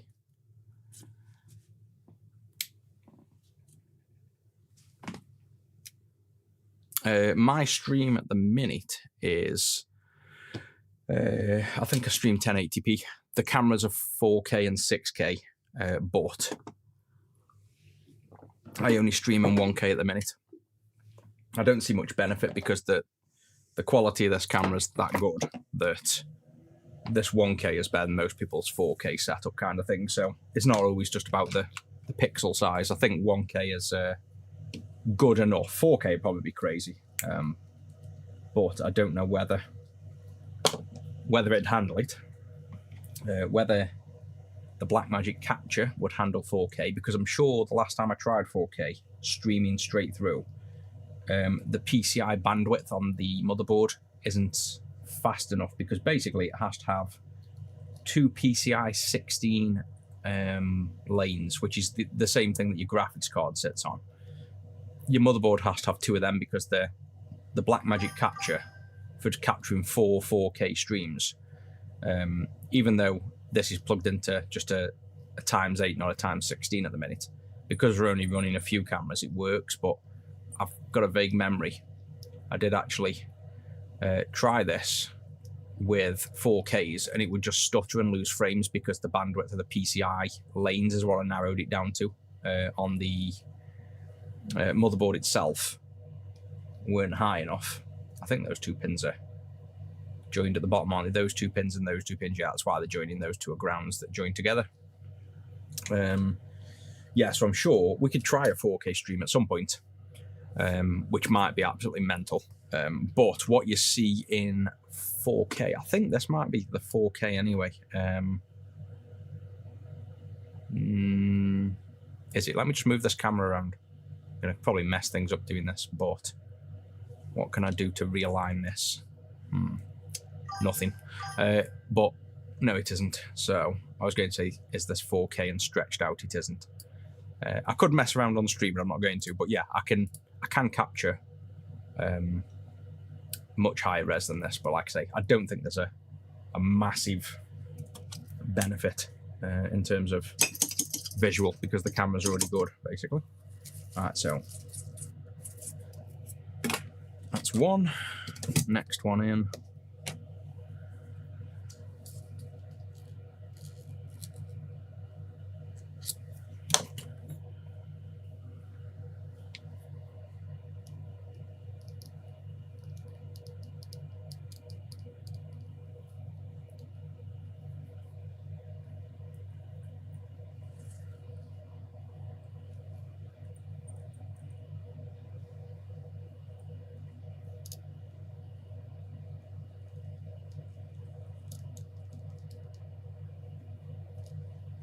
Yeah, I've got that many microscopes as well. Like I said, I've probably got some spare, to be honest. I know I've got one that I show off at the top right of me that I just can't, for my eyes, I can't focus on it. Which I could sell because I'm never going to use it. And I think I might have another scope in the garage. I think I also checked in the garage and I've still got, I thought I'd sold them all. I think I've still got two. Actually, probably want a bit more solder on there. I think I've got two, might be Handtech, but if not, two like bench oscilloscopes still. And I've still got about 6 more bench power supplies as well. So if anybody wants them, I think I was doing them for like 60 quid. They're all worth hundreds. But I've been doing pretty much a boiler £60 fee for anything I'm flogging at the minute. So you guys wanted a bench power supply or a tabletop oscilloscope, I've still got a few of them left. That's 2 pre-tinned. Oh yeah, the Waller's definitely, it's like I say, it was my first expensive iron I brought, basically. Once I could afford them, they were like £600-700 at the time. And I've just gone back to it. So it's got to be 10 years old at least, I'd say, this Waller. And it was the same tips. This is now the new tip, but I grabbed the same tips that were used all them years ago, and they still work. So definitely worth an upgrade. And if you get a used one now, WD1 or I think it's a WD2 because it's got 2 ports you can connect to. They're only like £200 used. And then obviously you've got to get your soldering iron and your tips and that. The tips are actually £40 each, like £30-40. But they do last, so that's the benefit.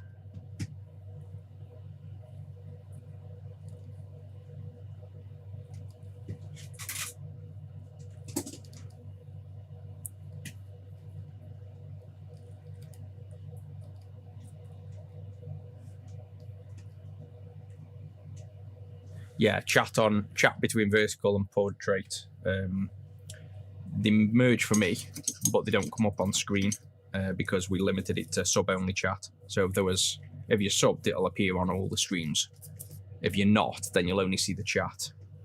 You know, people's chat that are subbed, basically, or people that are in that exact format.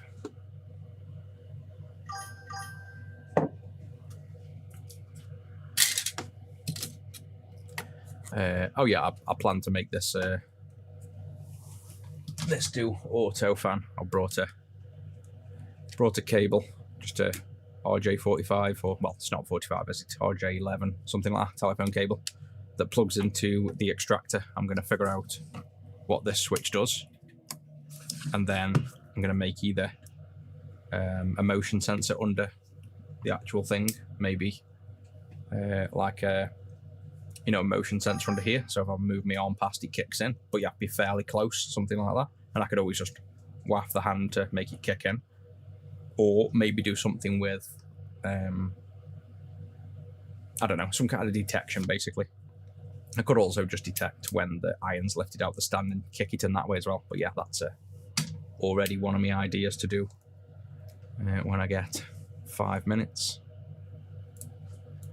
Move this back over on the vertical stream. I can never get this vertical stream to stay where I want it in terms of matching up the horizontal.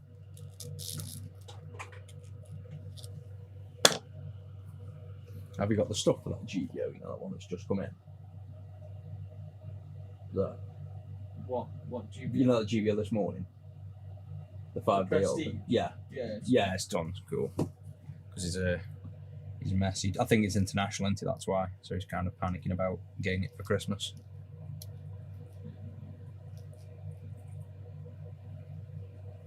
I told DHL they're not coming out, so there's nothing for them. Today or? Yeah.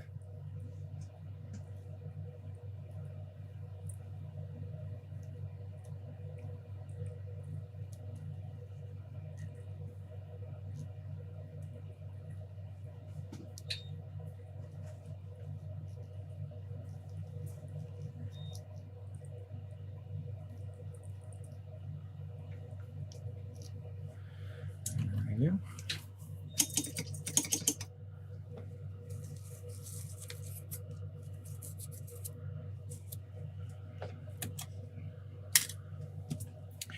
Last ones. This is 1, 2, 3, 4. Yeah, this is the 5th board. Oh, 2 ASIC. Have we got any 2 ASICs?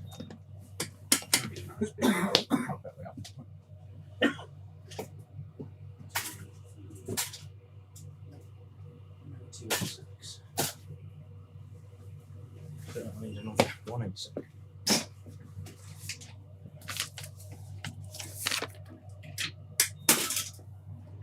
My tracking camera didn't manage to track me around the corner.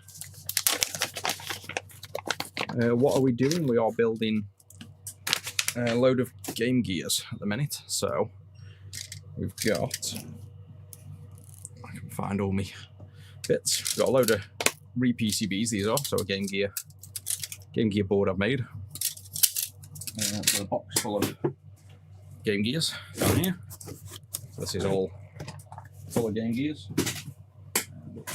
And these are all non-working ones. So basically taking the main chip off the Game Gears, 1 ASIC chips. This is like the heart of the Game Gear.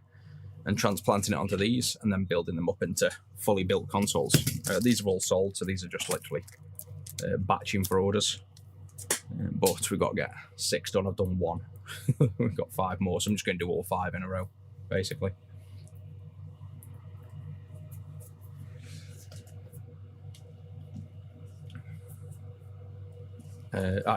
Yeah. Soak the sponge in IPA. Have you been using just a dry sponge to clean the board? That defo won't work. Well, it would, but that'd be squeaky.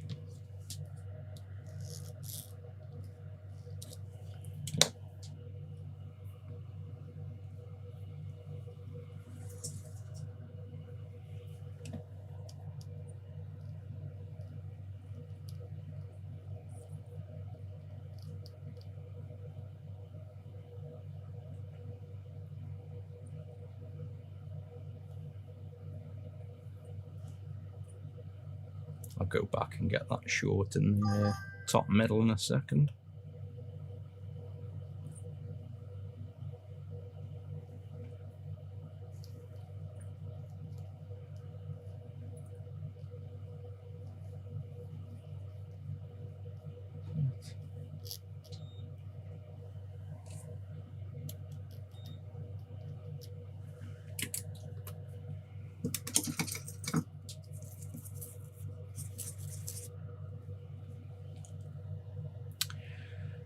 Right, I think that's all good. So we have 5 boards. Now we need to take 5 chips off. So next we'll get 5 game gears.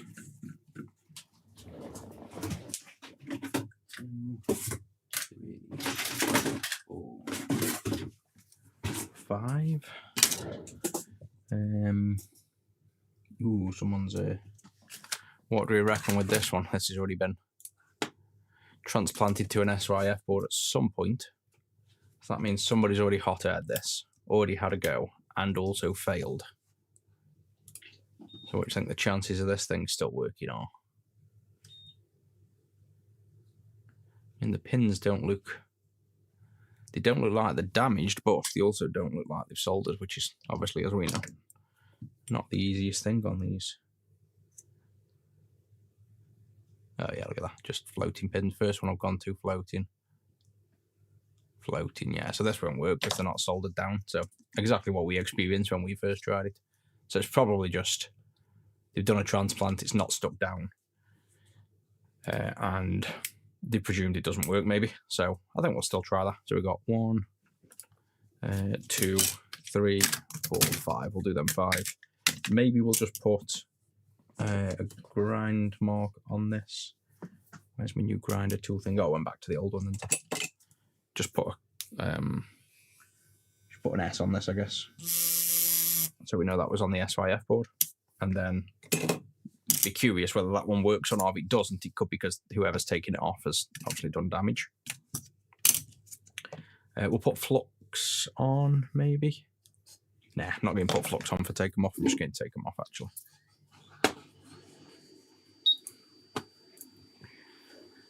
Right, so let's just remove 5 chips. What I'm going to do is try and put them upside down when I'm done. Flip them upside down so I don't bend legs, basically. That's the goal.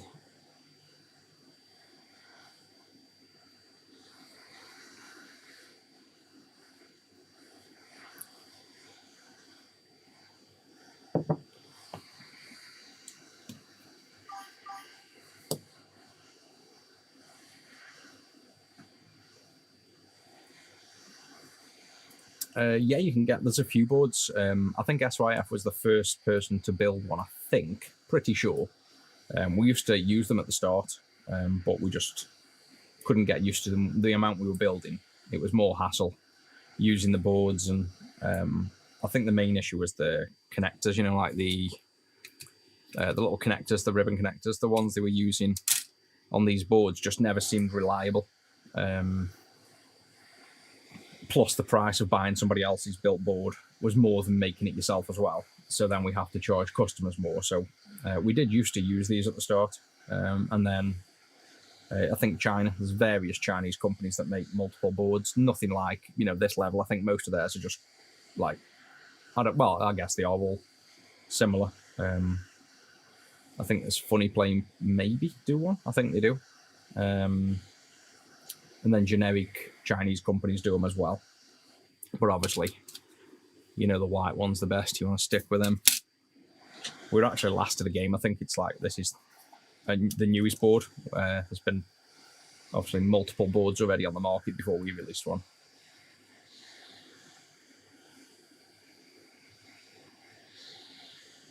Right, this one will probably come off a bit quicker as well, with it being, I presume they've used leaded solder. Could be wrong.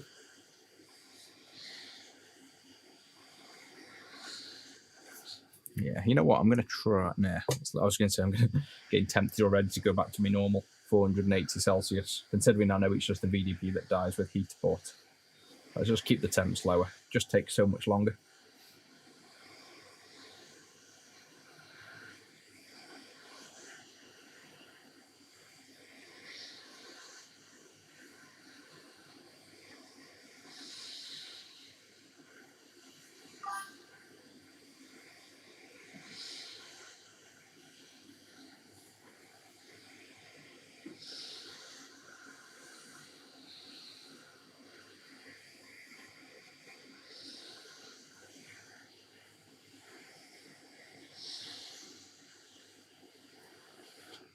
That's one, so I'm going to lift him up flip over, drop on the board like that. That's one.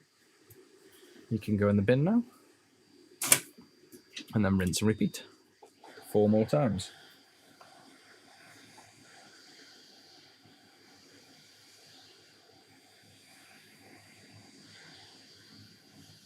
To be honest, we can also go as close as we want removing them, because we don't care about thermally stressing the board, because we're not using the board.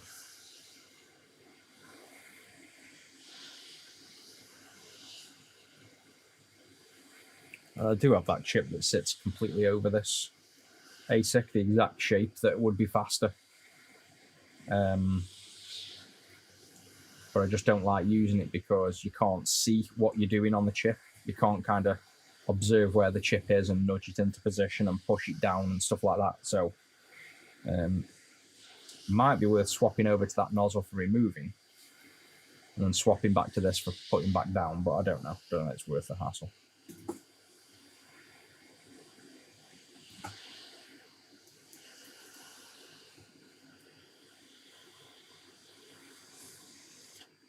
Maybe that one come off quicker.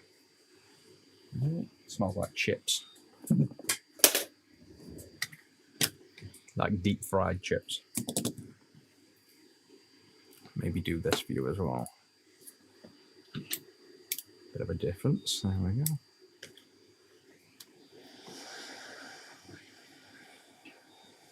Yeah, the V4 I've been, the clean screen, I've been doing all the code for it the last few days as well.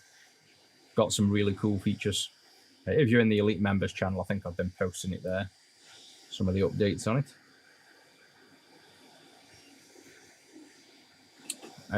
The hot air I'm running at the minute, I'm running 400. So I'm slowly creeping back up to my 480. So I've gone from, it was running at 330. We proved that everything was fine at 330.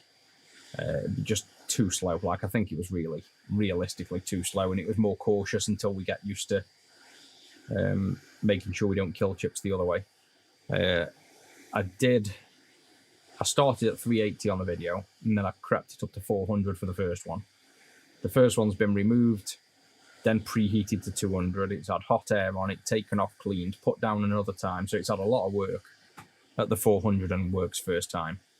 So at the minute we're running 400, and I'll do all these at 400. And then if they all work, we know for a fact we're fine on that. If we see any issues, it might be bad ASICs, it might be temp. We'd have to then lower down the temps to be sure, because we wouldn't know at the minute whether it's then the higher temps or just bad ASICs. We haven't done enough to really figure that out yet, but 400 at the minute, and it seems to be, it was working nicely now. The speed is fairly okay, I think, at this 400, so probably like to keep it there.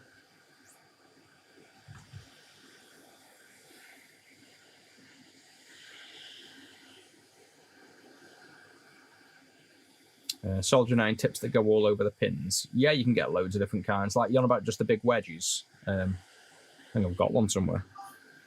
Probably put it away now. But to be honest, with Soldier 9 tips, I've never needed anything except the knife tip. Like, it does everything. I've tried the, obviously I use the gull as well, or you can use the bent tips, but really you can do all the soldering jobs with one iron tip. You rarely need more than one iron tip. You just have to learn how to use it in different ways. I think the only benefit to the ones that go over multiple pins is, like, if you're removing components and you're not using hot air, then heating up all the pads at once is obviously useful.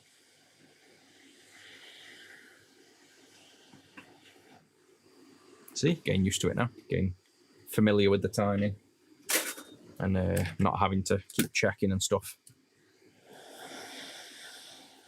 Last one, and then we'll be dropping all of them on. And I'd ideally like to get, similar to the 2 ASIC, where I give out the guide of exact times and positions. So, you know, start with the hot air up here for 30 seconds, drop down for 30 seconds, push down for 20, gain it to that exact level of accuracy.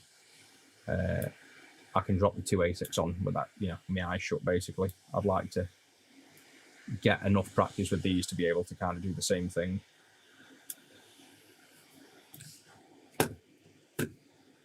Thought I got a VA4 for a minute then. It's still a VA1.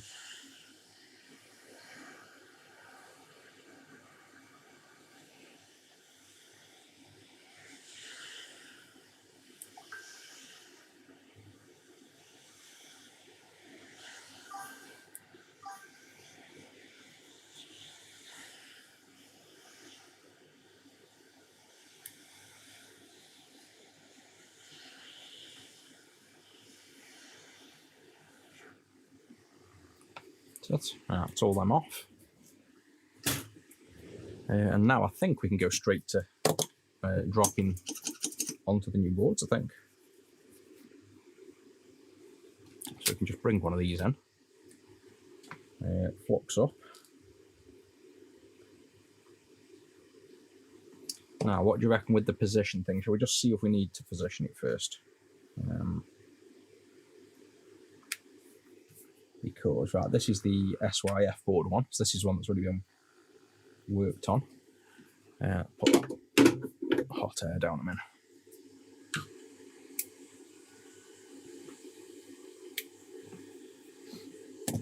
So, I reckon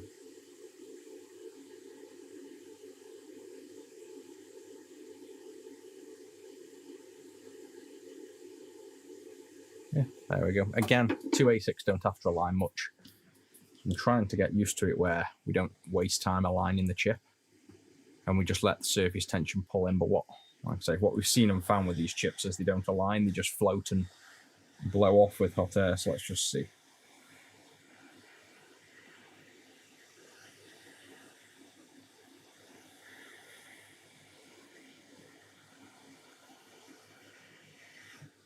Probably want the extractor on now as well.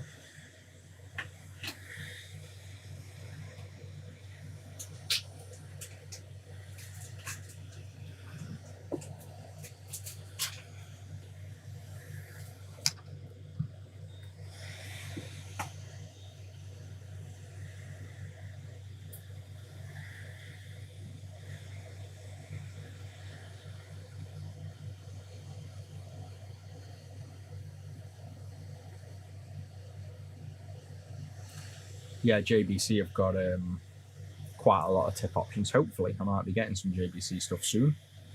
In January, if all goes well. So we'll be able to see how that compares to Wala. Can even maybe play with them, you know, custom tips as well.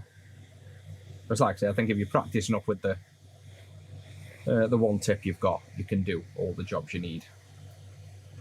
I try to keep the amount of tools you need to do the job down to a minimum as well. That's why I don't use this custom tip on the hot air, because it's just another thing you then need to do the job when you shouldn't really need it.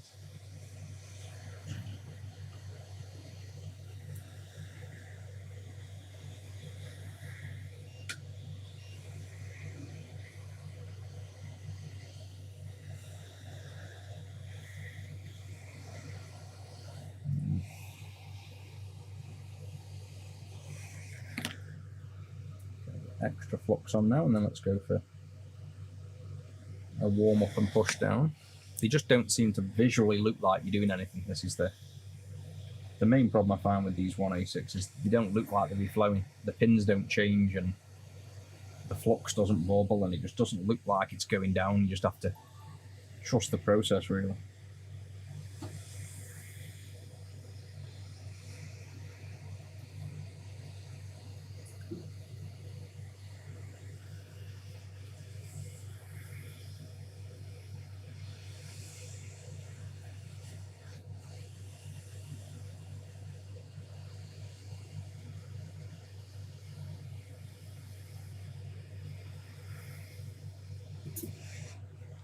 I'd say that's well, I would have said that's enough, but we're an entire pin out on the right side. We need to align it better. We've pushed down and we're completely one pin out over there, if I'm not mistaken.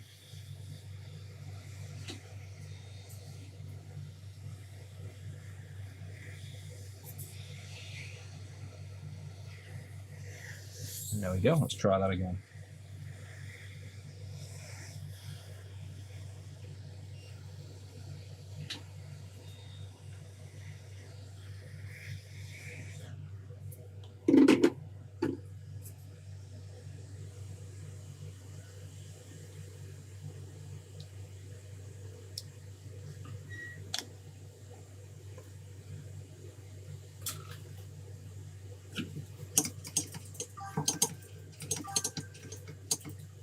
Favorite retro console? There's a few.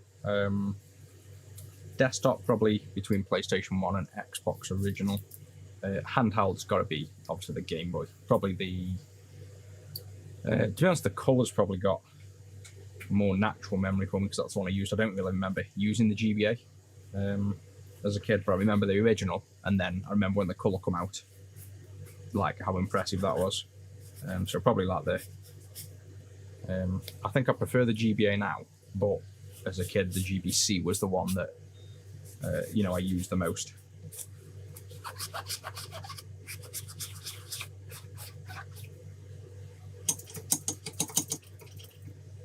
Have you ever sneezed and fucked some stuff up? Oh yeah. I've sneezed, electrocuted myself, chucked things across the room from being jolted, blown things up with mains. We've done all sorts.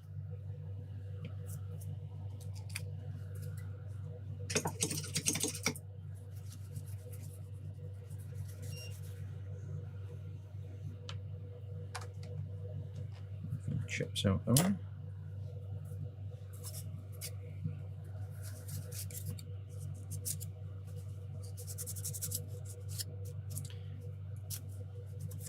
I think what we'll do with each of these as well, save stopping and inspecting all these pins. Looks generally right. You can see obviously we've got some shorts here. We might need to bend pins here maybe. I'm just going to get them tacked down, move on to the next ones, get them all down, and then we'll do the inspection, like I say, batch run it. So do all the steps in batches basically.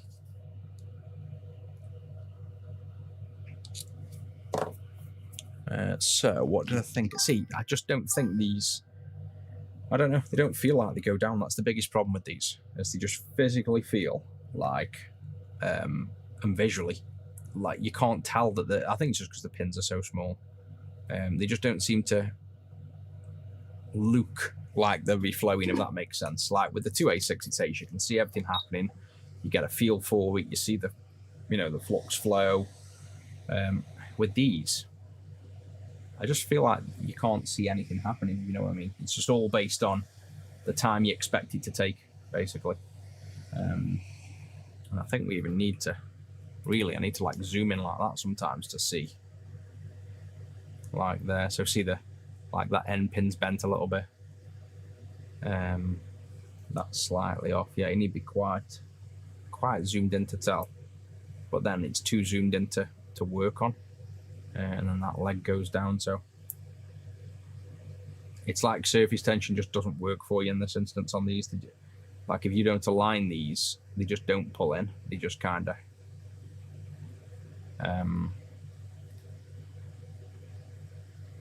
they just stay exactly where they are. So we'll see. Do another one. Speaking of sneezes, I've got one coming now with us. I swear every time I go on stream, it's like dust or something under the desk when I'm working. It gets right up my nose sometimes.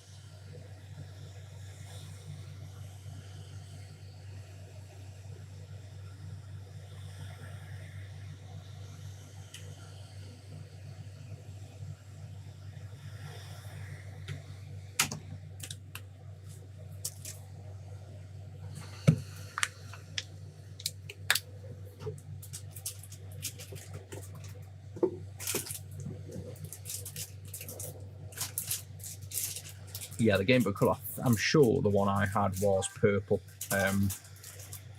Is it the, I don't know what colour it's officially called, or maybe it was the green, the teal colour.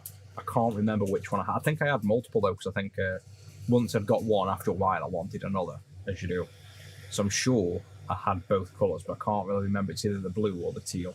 The purple or the teal. It's the colour I remember. But I think I prefer the purple now. I'd say the purple's my favourite original Game Boy colour.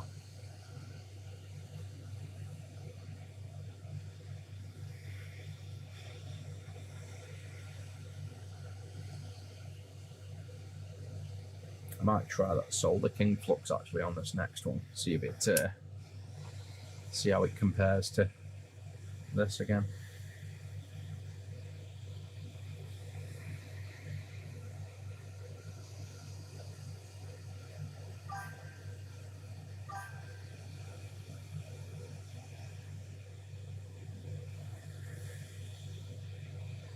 Original consoles, no, unfortunately, I've got none.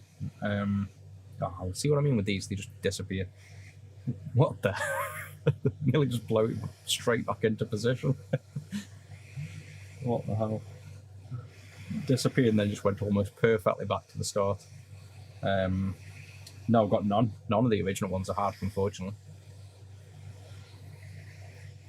No, I'm going to get this pushed down before he goes wanders again. Yeah, so these things definitely don't stay down. They don't naturally reflow with surface tension, that's for sure.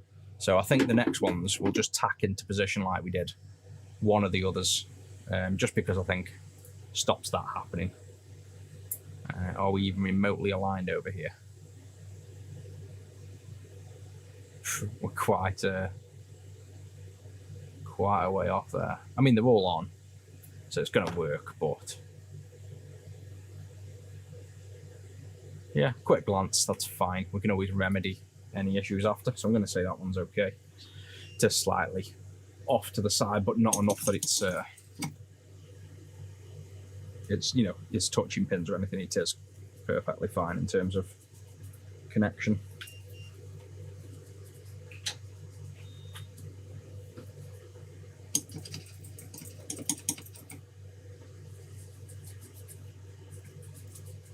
Yeah, see, we moved house at start of high school, so I don't know. How old are you when you go to high school? When you go back, Yeah. 12, 13. Yeah, so we like moved at 12, which is right around the time when I'd have probably stopped using them. It was like, I think PlayStation 1 and Xbox were coming out, so they probably just got sold or left at the house we moved away from. So yeah, I've got none of them, not one of them.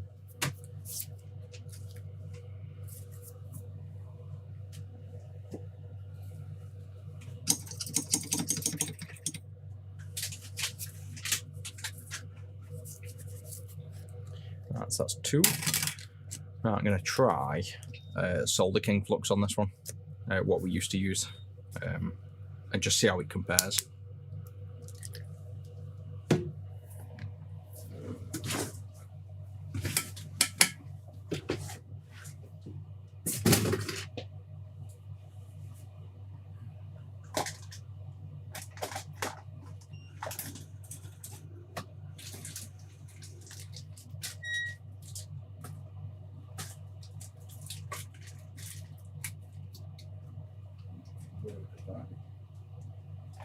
How many tubes have you got? Solder King flux. Put them with that. Brought like 3 didn't I? What's it look like? That's what I brought 3. But I put them in a tub over here, but I can't. Definitely did put them in a tub somewhere.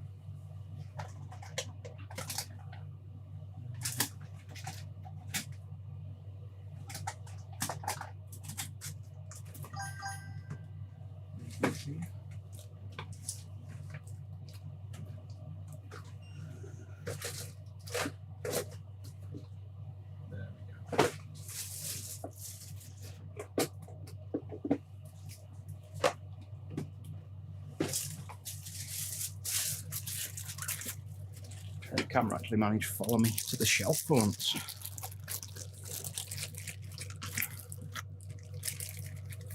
And so we've got this stuff as well. So we used to sell this, I just stopped selling it. Solder King flux. I'm gonna give this a go. Because this used to be when we couldn't get Amtech stuff, because every time you tried to buy it, it was always fake. We wanted a way of finding some flux we could just buy confidently and not have to keep trying to, you know, make sure it's not fake. I always forget to do this as well. Push the tube in first, the connector in. So you have to put the cap back on to lock that connector in and then take that off. And there we go. Yeah, so trying to source Amtech was the problem because everything's always fake.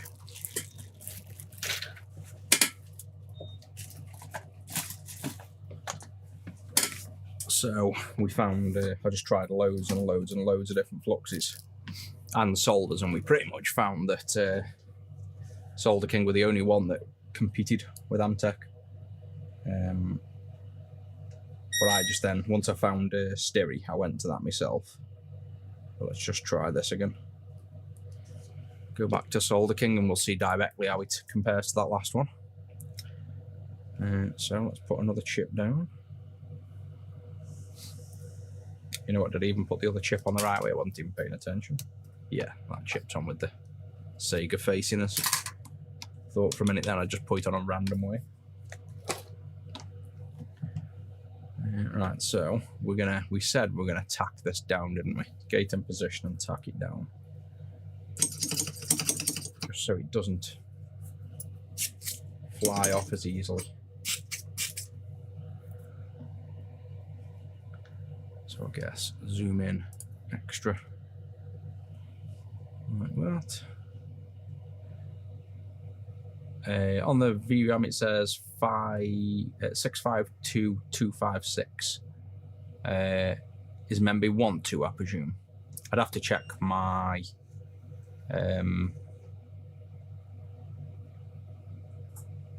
my schematic, because sometimes I can send it to the factory. Some factories, they redo the silk screen, so they'll, even though you send them a silk screen, they'll kind of remake it, even though you don't ask them to, and redraw it. Just so when they're printing, sometimes they have setups with printers and things, and they prefer redoing silk screens. It kind of annoys me when I'll make a silk screen very accurate, and then sometimes they just remake it without asking me. Or it could well be a typo. Or it could be that it's meant to be that.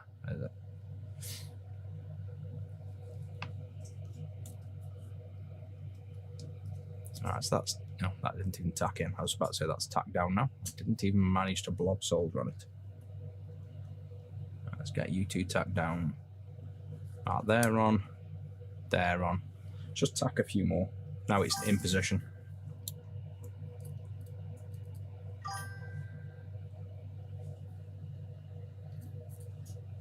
There we go. Plenty of pads tacked down.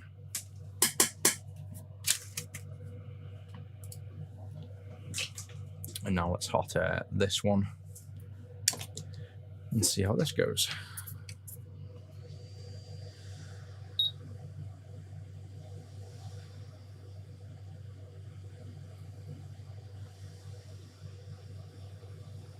Yeah, the Game Gear, if it's your original Game Gear, definitely, it'll definitely be dead if it's not had caps, because they pretty much all leak.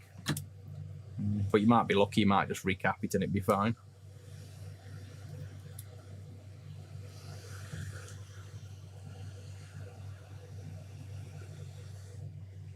Uh, 65256, yeah, so it's shouldn't have two twos, and I can check while we're warming this board up. I'll check the see if I can do it with my other hand so I can get to the PC. TV's going to turn itself off as well, of course it will.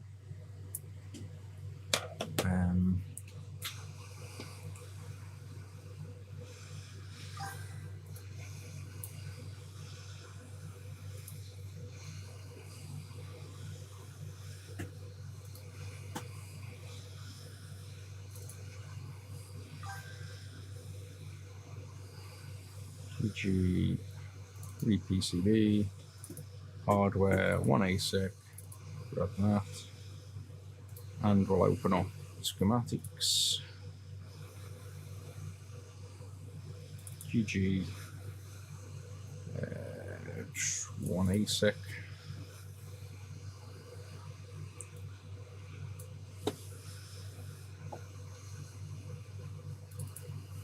I'm not at all looking at what I'm doing with the hot air either. I'm just staring at the screen, looking at the schematics at the minute.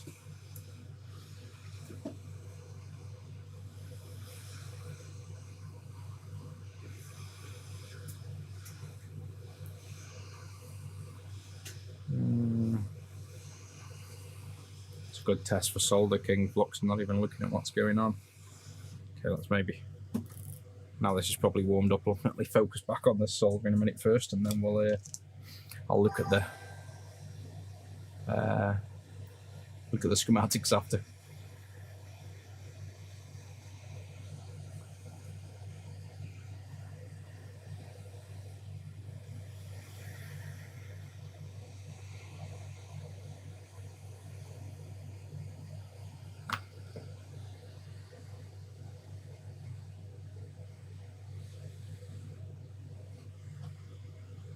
Jeez, I can't get the flux to come out of that needle end. I need a fatter tip on that.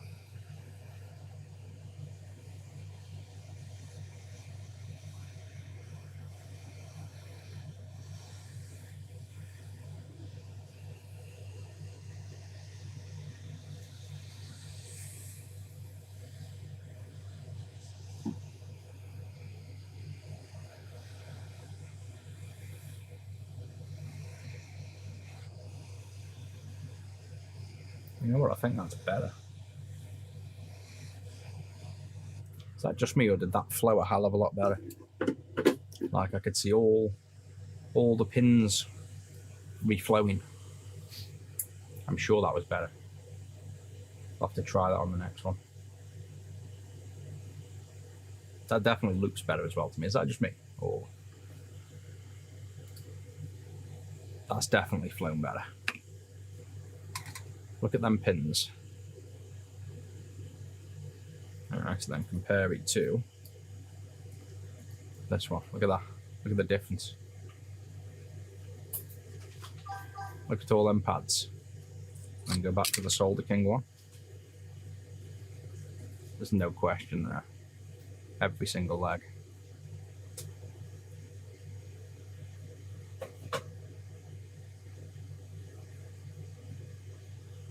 And then go back to the other. Yeah, there's no question. Look at all the imperfections on all the legs. See all that, just the random textures on all these legs. All like second pin in there, all them pitting and spotting. Go back to the other one. That's without a shadow of a doubt better. So let's put the stereo away for now. I'm going to put the larger tip on the Solder King for now.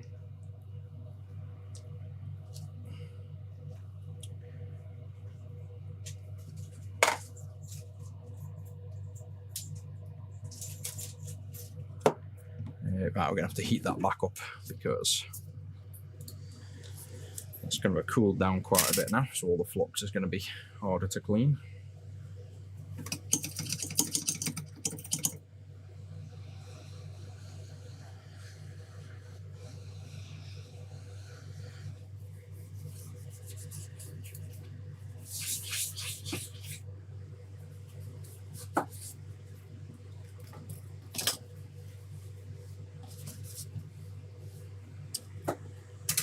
Fourth one. Oh, we've got a big solder blob there.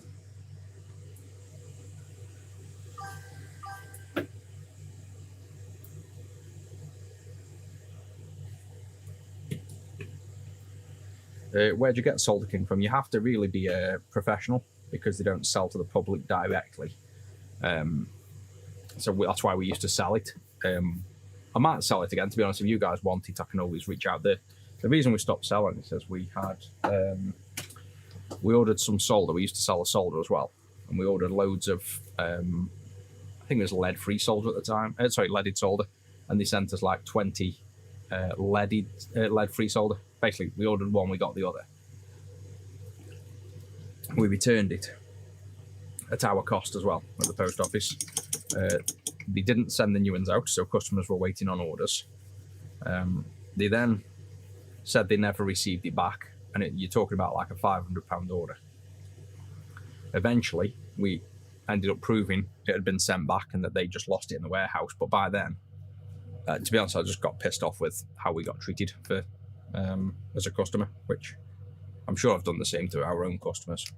None of us are perfect, but I just didn't like the fact that we advertised them freely, promoted them all the time, sold them for basically no profit. You don't make much profit reselling them. And the minute we had one issue, we basically got told like, oh, we haven't got it, and we had to wait weeks and weeks and go to the ends of the earth to prove we sent something back. It just left a bitter taste in my mouth, so we just stopped selling it. But if it works better than what we've got, I'll probably contact them again anyway to sell it if you guys wanted to buy it. You can probably find it online if you look around. It'll be hard to find, but there'll be a few places. The irony is, all of our competition in the retro scene started selling exactly the same stuff. So the Solder King Flux, the Solder King Solder, anything we used to sell that we no longer sell, like tools wise, of all the things, they'd even sell the exact same version of stuff that we did all the legwork for, found out what was good, and then they just contact our suppliers and sell exactly the same stuff. The usual story. So you might find it on a competition's website, or like I say, if you want it, I can start selling it again, chuck it on in some section. We don't really have a tools section on the website anymore, but I can find a place, chuck it on there. Wow, I can't even get a leg to tack down. What's going on?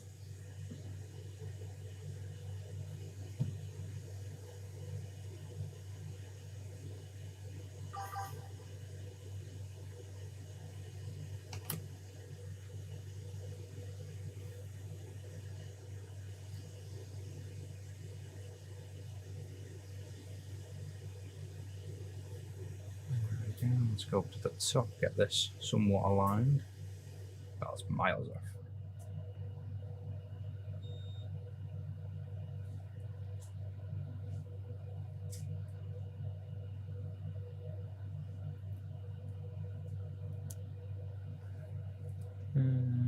Yeah, that's aligned enough, I'd say.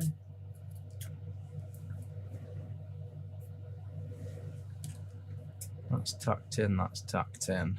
That's tucked in. Right, let's go for it.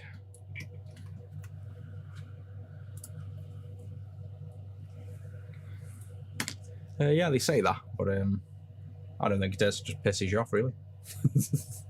No one likes to do all the hard work and then somebody else just reap the rewards at the end. It's like, you know, just annoys you more than anything.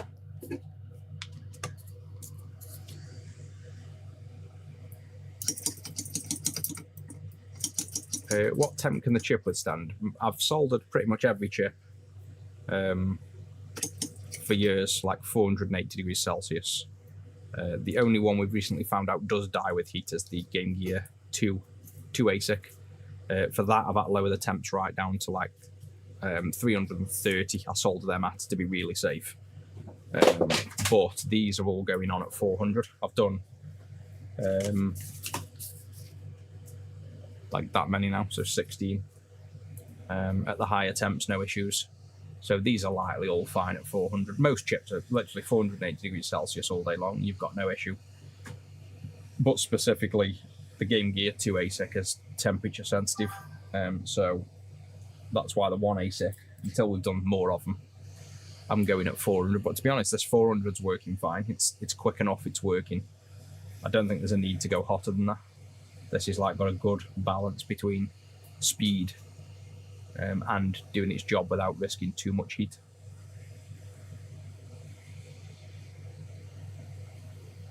Oh yeah, it's yeah, it's the same thing. It's hiding behind that story though, isn't it? That's why. The best way to get away with something is to point the finger in the other direction.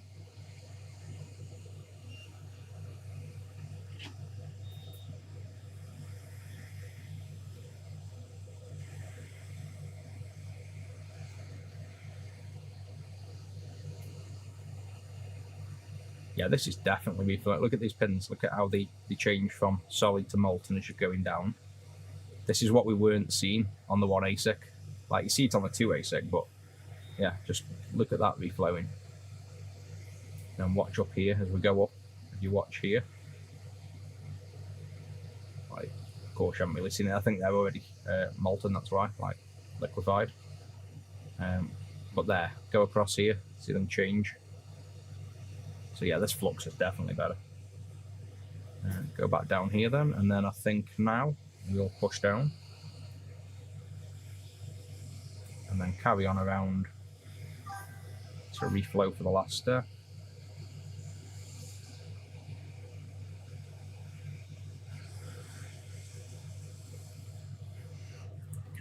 And that should do it. Let's see if this one comes out as clean. And yeah, you can already see, look at the side, look how smooth all the joints are. So yeah, I definitely think this is better. What we're repairing, we are building a bunch of game gears. So building 6 game gears using our re-PCB. So this board you can see here is basically a remade game gear board. So we've got the original game gears here, we've robbed the main chip. And then we've got our boards here that I've made that we're putting the chip on. And then basically making new game gears from it.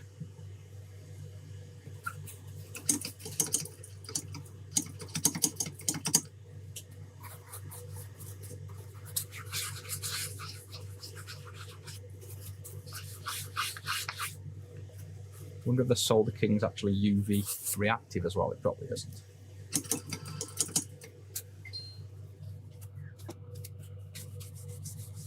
Let's have a look. Oh, it is as well. Hard to see on camera because of the light, but yeah. Why can't you see that as well on camera? I can see it dead clear. See see on my hands the UV, so I presume this will, yeah, fluoresce. So we put some down here. You can see, you can now see where you're cleaning. So UV reactive. Let me go to this camera maybe. Yeah, see how you can really see where that is. So when you're cleaning up, you can check you've cleaned up right. You can also see how much UV flux you've got on your hands when you're working away. So yeah, like I didn't even notice that about the fluxes for a good while, that you can actually check with the UV light if you've cleaned up. Right, so on this one, do we... I don't think we'll bother cleaning up the bridges yet where we tack down. Like I say, we'll do all the inspection and clean up in one go. So we've got one more now, and then it's clean up and see how many work. So it's definitely quicker just batching them all.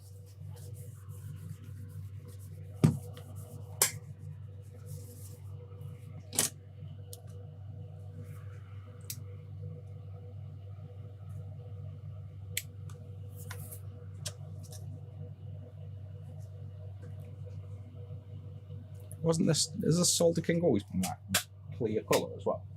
Yeah, it's like a bit yellow. Yeah, but when it's on the board it's clear. I could have sworn it was like more yellow on the board before. But yeah, it's definitely better than what I'm using. 100%. Just smells more though, I think. But you thought it didn't smell as much, didn't you? I think it's probably different nose, isn't it? My nose is dead to half the smells. But it's soldering these chips way better. That's close enough.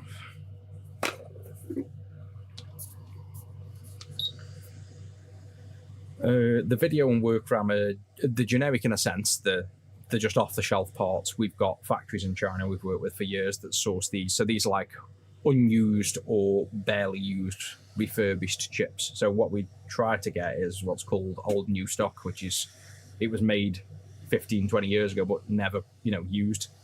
So there's factories in China that hoard these chips for resale value for things like this. So, oh yeah, we haven't tacked the chip down. The work RAMs and the video RAMs, we haven't had a single one of our boards yet have an issue with those components. They're basically, you might as well think of them as new, but they aren't anything, they're not specific to the game gear, they're just generic RAM and CPU and stuff. So you're not losing anything by not having the original Game Gear's chip put on. You could always put them on if you wanted, just for sentimental value as well. You could take the chips off your Game Gear and put them on if you really wanted to do the extra work.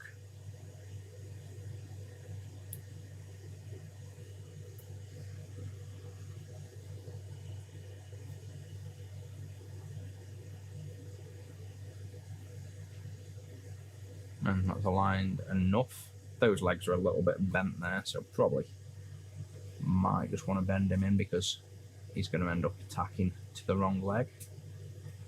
That's it. Yeah, close enough.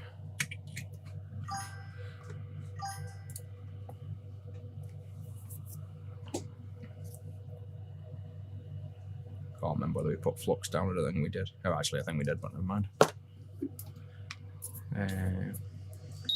Certain temp to remove the solder. Remove it. It all depends on what I'm doing. If I'm removing the chip, hot air, 400 Celsius, 80% airspeed. Soldering iron is always universally, I think, 380 or 400. I'm running it at. Let me see. 400 my soldering iron is, but anywhere from 380 to 400. I never really change that on the soldering iron. That's for pretty much every job. Just if you're removing a big, massive, heavy thing, or you're soldering big planes, I change the tip to like a fat wedge, like a big knife tip. But that's rare. If I'm removing heavy planes, I usually use hot air.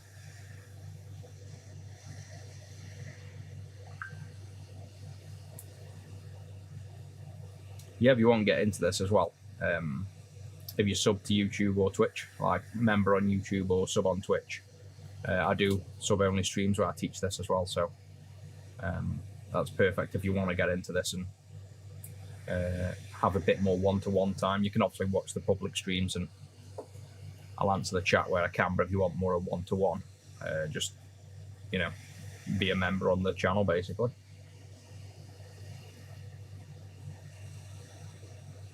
Yeah, this CPU, in a sense, called the ASIC, which is nothing specific to a Game Gear. It's just a term for a chip that's been made specific for a device. So application-specific integrated circuit. This is custom to the Game Gear. There is a CPU on the 2 ASIC, which is called the Z80. That's just a generic CPU. And then there's 2 ASICs, one for video display and audio, and the other one for game processing. And then this one ASIC, this thing here, then integrated the video display processor, the custom CPU, and the Z80 CPU all into one chip. So yeah, this is only, you can only get this on Game Gears, you can't get it anywhere else. And that's why, again, that's why we keep the ASIC. If you don't bother putting the ASIC on, you're basically making an emulator at that point, whereas if you're keeping the ASIC and everything else is new, in my eyes, it's still a Game Gear. You've still got the real hardware running the game and driving the screen and everything. So, yeah, this solder is absolutely, the solder flux is 100% better. This is flowing on like a 2 ASIC now. All the pins are smooth. Everyone, it's definitely better. I was guessing with the first one, but after doing, what's that, 3 with that flux now, that's definitely better.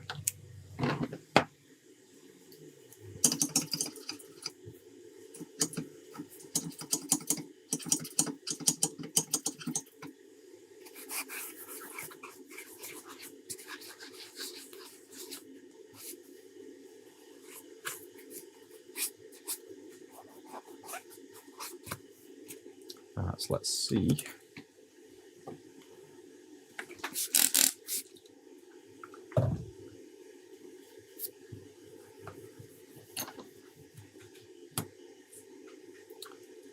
If we can spot the difference, which I'm sure you can, between the Solder King soldered ones and the Styri ones.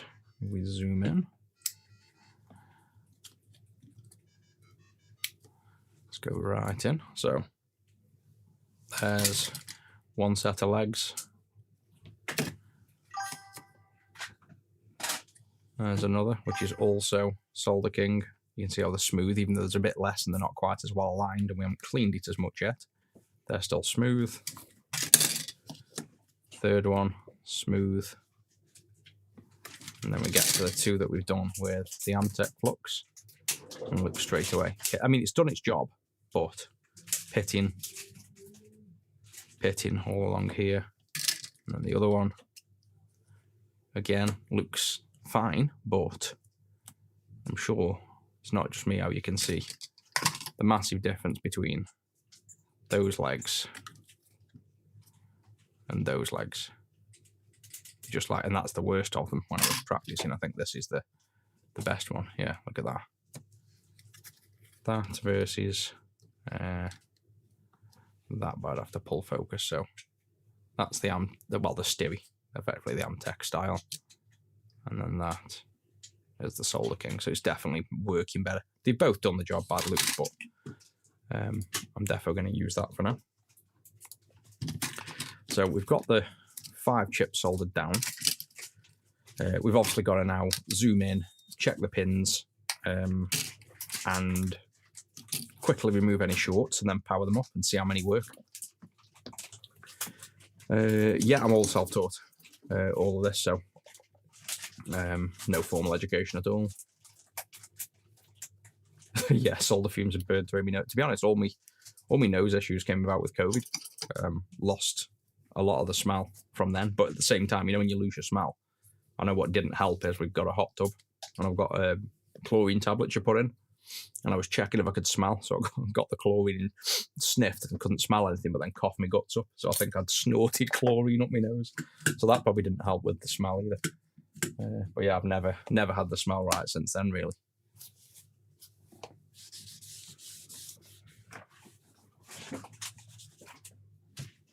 Right, I'm going to make another drink and then we'll check all these and boot them all up, and then I'll probably jump straight onto the sub-only stream. So we'll probably start that early. I'll probably jump on Discord now and just let people know, because it's meant to be in like an hour and 20. I might as well check these and then jump onto it. I might have the quick break anyway in between, but let me just chuck it on Discord.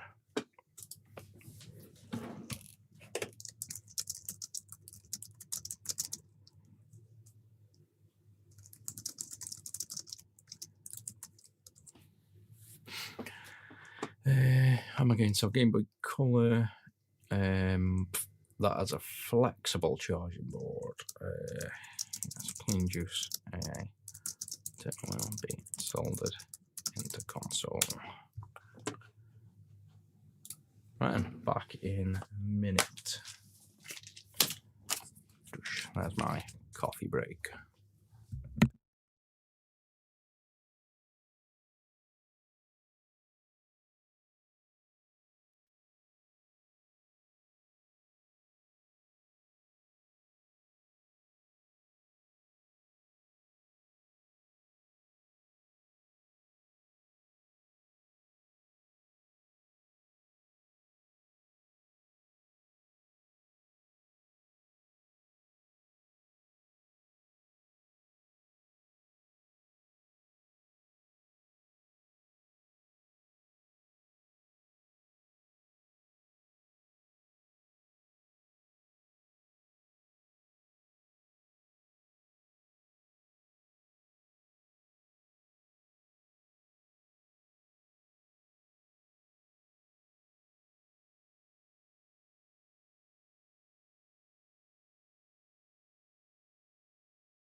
Let them back.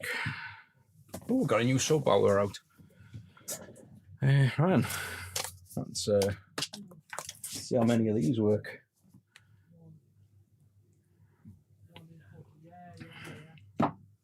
So, no particular order. Just start with this one and let's take a look. Under the cam. Zoomed into max. Digital zoom a bit. And then what we're looking for, well, to be honest, under the scope, I kind of need to look under the scope for missing pins, like loose pins. But based on how well these look soldered, he says, oh, that actually is on. I thought that without having the 3D version, I thought that one was loose, but it's not. So they all look sound, to be honest. Again, just looking for the shorted pins. What we'll do is probably just look for shorted pins, and then if they don't work, we'll then check under the scope for floating pins. Let's just have confidence that these have soldered well. Now we've got a bit more used to it. That's what I'm basically going to do.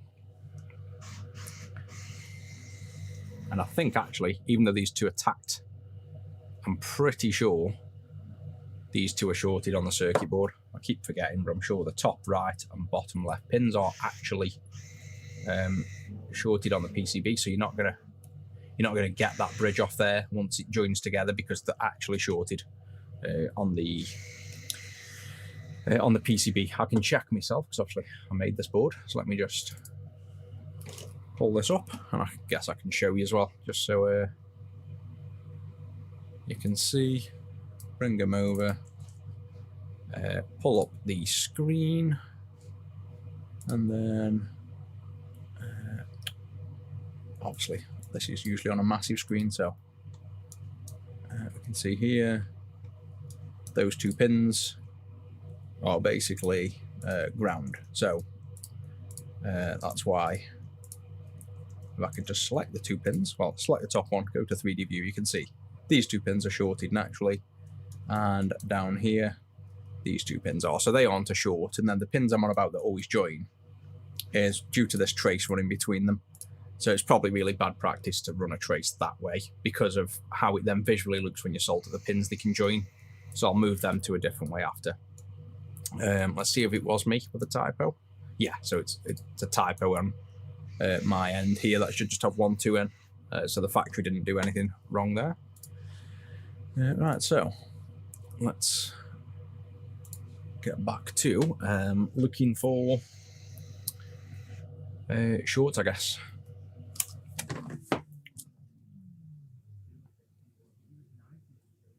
So all they look okay. So I reckon this one, fine. Let's move on to the next one. Let's inspect them all, then power them all up after. So this one you can tell straight away is one with the steady flux. You can literally see it by just looking at it. So I think the camera's not actually pointing straight down either. Oh no, it isn't. The camera's actually got a bit of an angle on, so it's not a complete top-down view unless I tilt the board. Yeah, see all these legs are slightly moved down. This is the one I said where they're actually quite far down, but they don't short the other pins. So they're fine. Yep, that's fine. Those are fine. Let's just check those aren't moving, because they look to me. Again, if I looked under the microscope, I don't know, but from 2D vision, it's hard to tell. Yeah, they're all soldered well. So they look, that's literally nothing to do on that board. Third one. We'll have to get rid of this bridge that we obviously added to tack. So what I'll probably do when I'm tacking them down is tack these two, because they're the two that would be shorted anyway. So you don't have to remove bridges. Makes a bit more sense, doesn't it? Again, let's just quickly check a few of these legs, just spot checking. Yep, solid.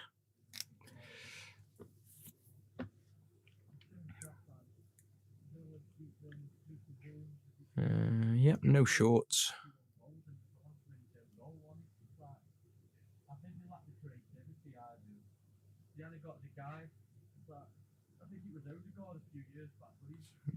2 pins there, but again, that was same thing again though. That was where we tacked down, so the soldering, like the reflow, hasn't caused that. But actually saying that, these are the 2 pins, even though now I've just joined 3 together. Now 4 together. Doing a good job there. Those bottom 2 pins are actually joined on the board, so we didn't actually need to touch there, and now I've just made a nice mess of the pins.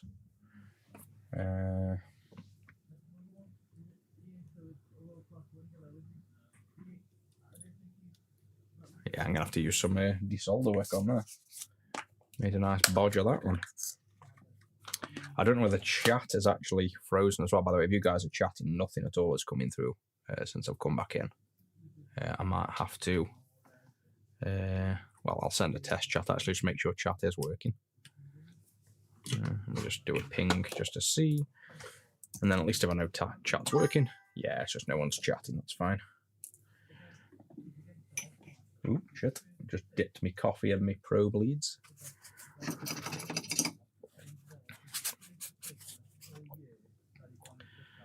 Right, so go along there. Not massively a fan of that one. Looks a little bit close to the other one. There we go.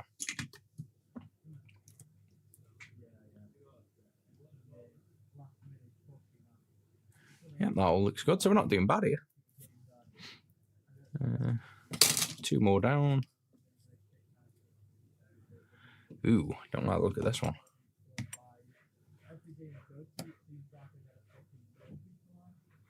Yeah, they're all on. You just see how this pin looks. Oh, I think I pushed it down with my iron. This is the leg we were tacking on, so I've pushed him down. But to be honest, they are on as well.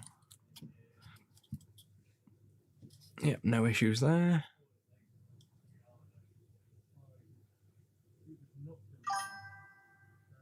No issues there. They are meant to be tacked, so I'm not going to touch them. These don't look again great to me here. Yeah, so that's the first one that isn't soldered. None of them. And there, again, it's not from the reflow, it's from the fact the legs are too high up. So it still does hold true that these legs do float, because none of this down here is soldered. So let's just... But we haven't done bad. We've done... This is 4 or 5 boards now we're up to. And we haven't had a floating pin. Well, I say that. We haven't really hard checked, but...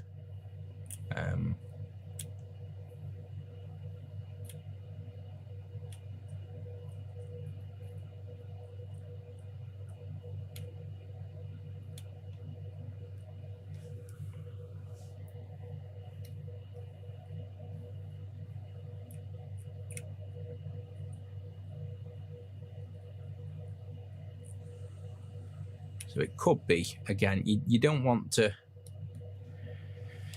redo, you know, tons of extra steps if you can help it. Basically, you want to try and keep down the number of extra steps you need to do on a job if it's not always required, because you just make life more complicated. So I think that most of these pins seem like they've worked on most of these boards. I won't necessarily want to bend every single chip's legs down just for the sake of one chip not having the legs down. But if we find that this happens more, then we'd probably make it standard to, you know, do all the pins.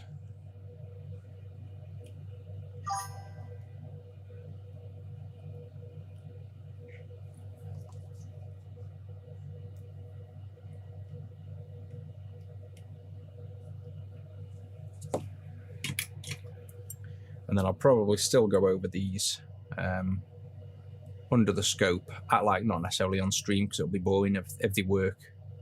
I'll still go on the actual scope and check every pin to make sure everything's soldered down, because if they work but they're floating and then you send them to a customer and they move, you kind of, you know, it could work for you here, and then as soon as it's built up or bends a bit, the pins could disconnect. So I'd still double check all these pins under a scope, basically. So this has probably been the worst one, just because that lower end didn't seem soldered. But all the others seem fine. So one more. What will cause a Game Gear to widescreen? Game loads up and got sound, but widescreen. What screen have you got? Original or modded?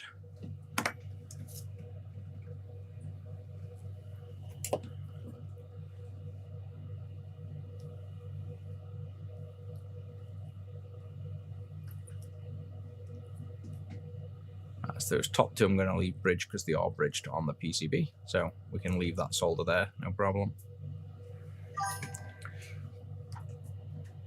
AliExpress screen, it could literally be anything really. It depends on the brand. Is it a high speedo, funny plane? To be honest, I've not really used them, so I can't advise too much on them, but I know for hours, yeah, our code's not really going to help you. I was going to say on hours it'll boot up with, like, you know, black screen or border if it locks on. If there's an on-screen menu, see if that brings up. But if you've got your sound, you could have a faulty ASIC.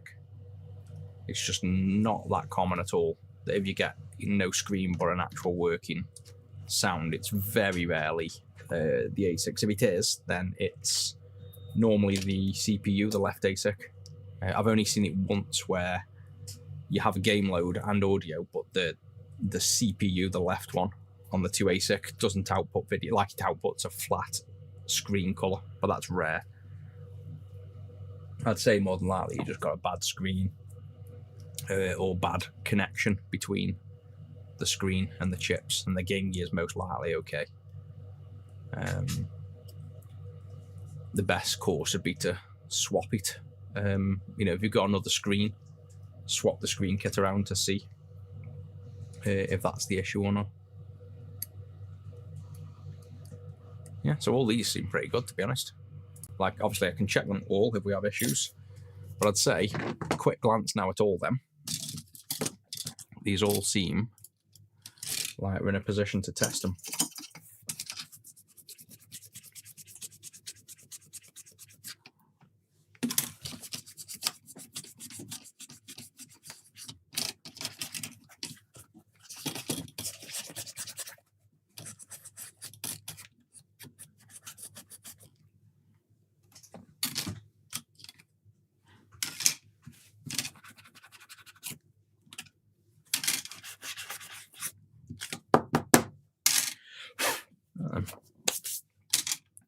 Start with this one. Should we just go for audio first? Where have I put the speaker? There. I think we'll just go for an audio boot.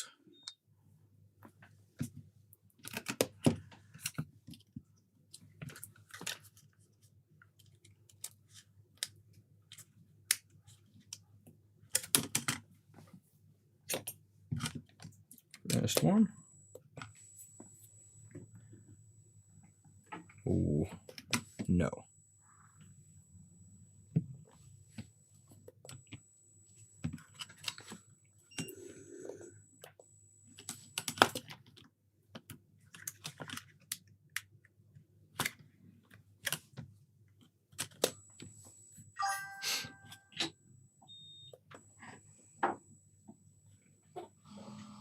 Nope, nothing on that one. Next one. And bear in mind, we've not checked any of these under the scope yet, so we haven't really checked for floating pins, we just checked for shorts, really.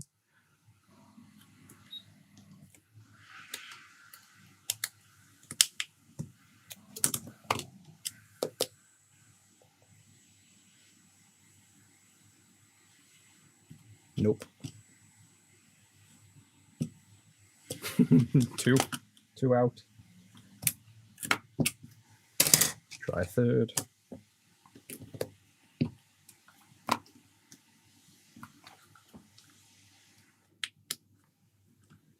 And we could just have a dirty Sonic as well. It might not be loading, so we might try. Yep, 3. Seems a bit odd, get 3 in a row, doesn't it? Let's try.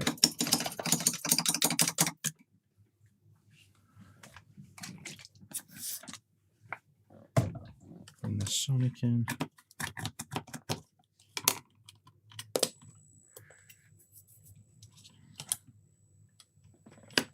No, well, maybe they're all screwed. Maybe they've all got floating pins.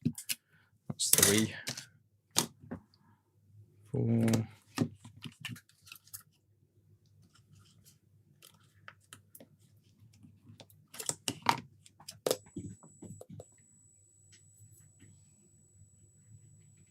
Something seems off on it. 4 in a row. Let's try. Oh yeah, I'm being an idiot. 1A6 have the trademark screen that takes about 4 seconds to load. So let's try them again. Impatience. So 1 working. Let's go. Put them back in the pile and start again. I'm not used to doing the 2A6 where they boot within like 2 seconds. I'm forgetting this one shows the blue screen for like 2 seconds and then boots. Right, let's be a bit more patient.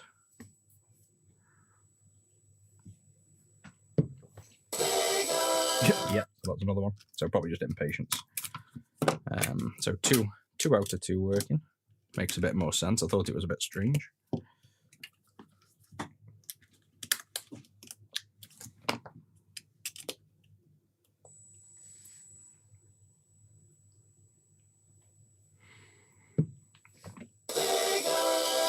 Three out of 3.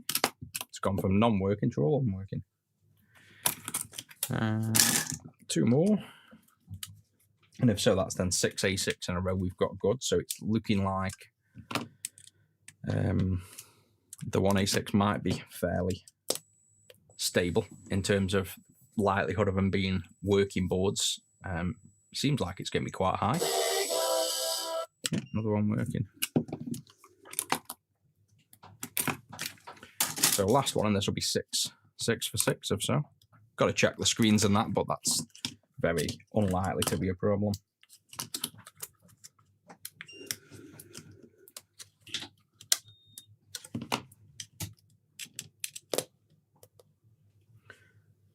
That one's actually got no boot light. It's not coming out of red light boot, so this one has a problem. So let's just take a look under the scope for that one, because that's literally not coming out of reset. So it's probably going to be, actually, let's use the scope. Probably going to be actual solder issues on this one, I'd say.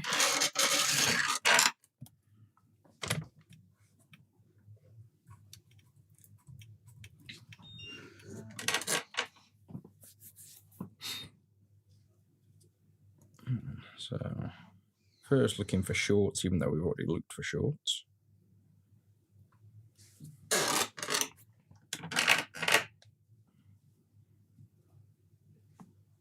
It's pretty hard for you to see on the microscope. It's clearer for me than it is for you on this.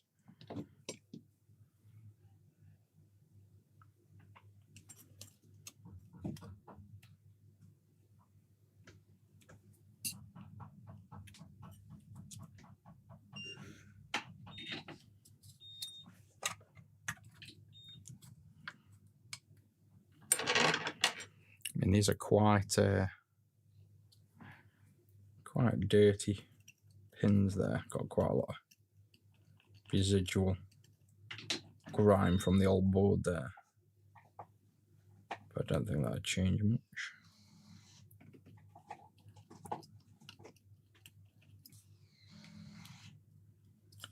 Those 2 pins.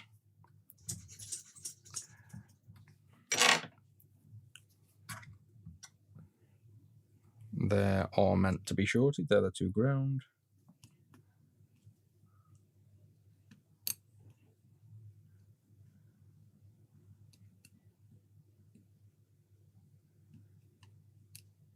And that one's floating, and that's actually probably a clock pin based on where it is. That's quite an important signal. So that one here, see the floating pin? So that might be the issue. I'm sure that is one of the clocks. So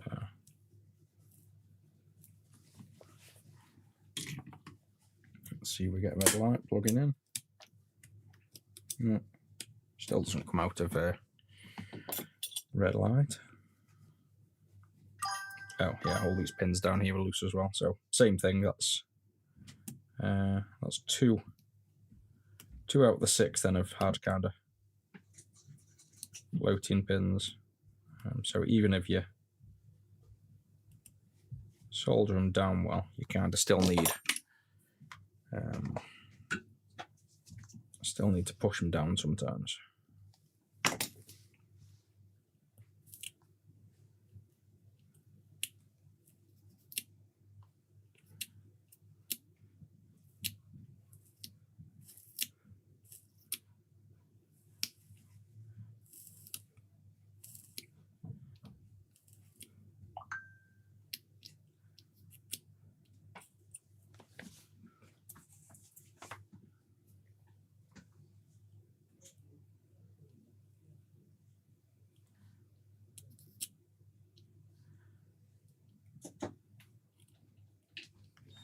That's it. Let's see if that comes out of red light. Yeah, that's out of red light now, so let's see if that was the only issue.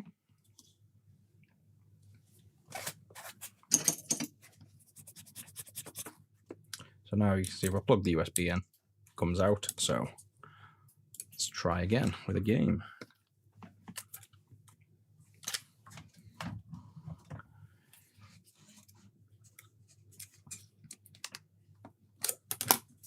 Speaker. Oh, let's see. Oh, that is going then. Yeah, that's all 6. Let's try a random one with a screen. Oh, screen's here. And ribbons.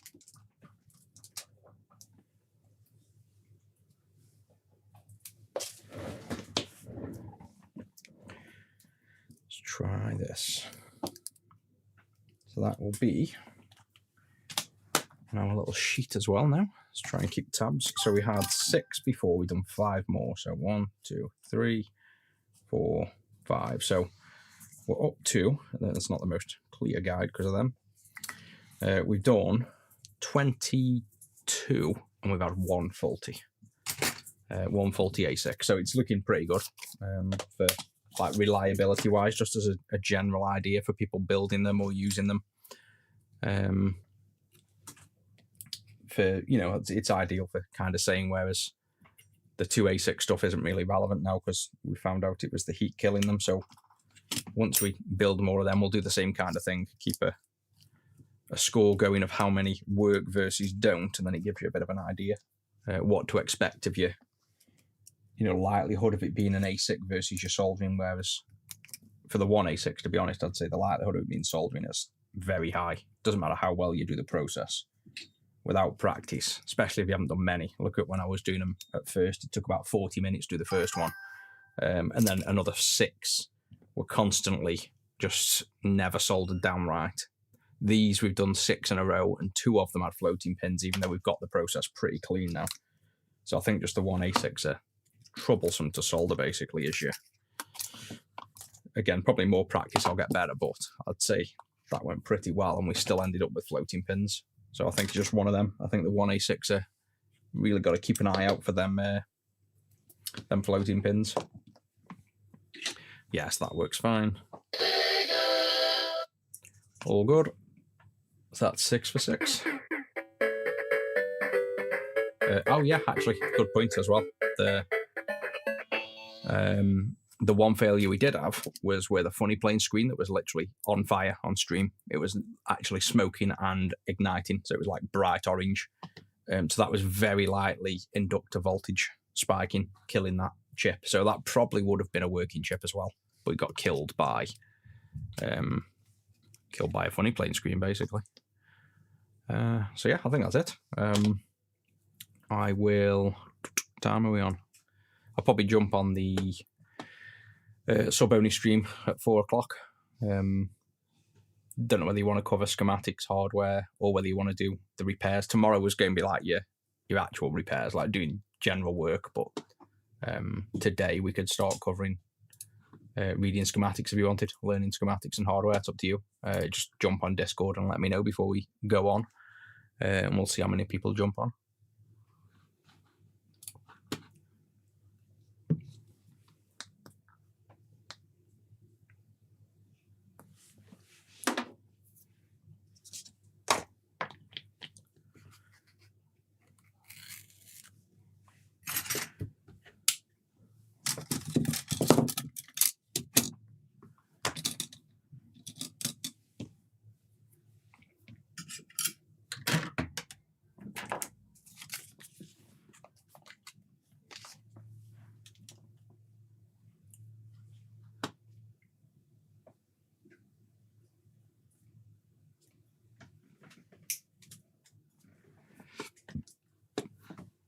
I'll catch everybody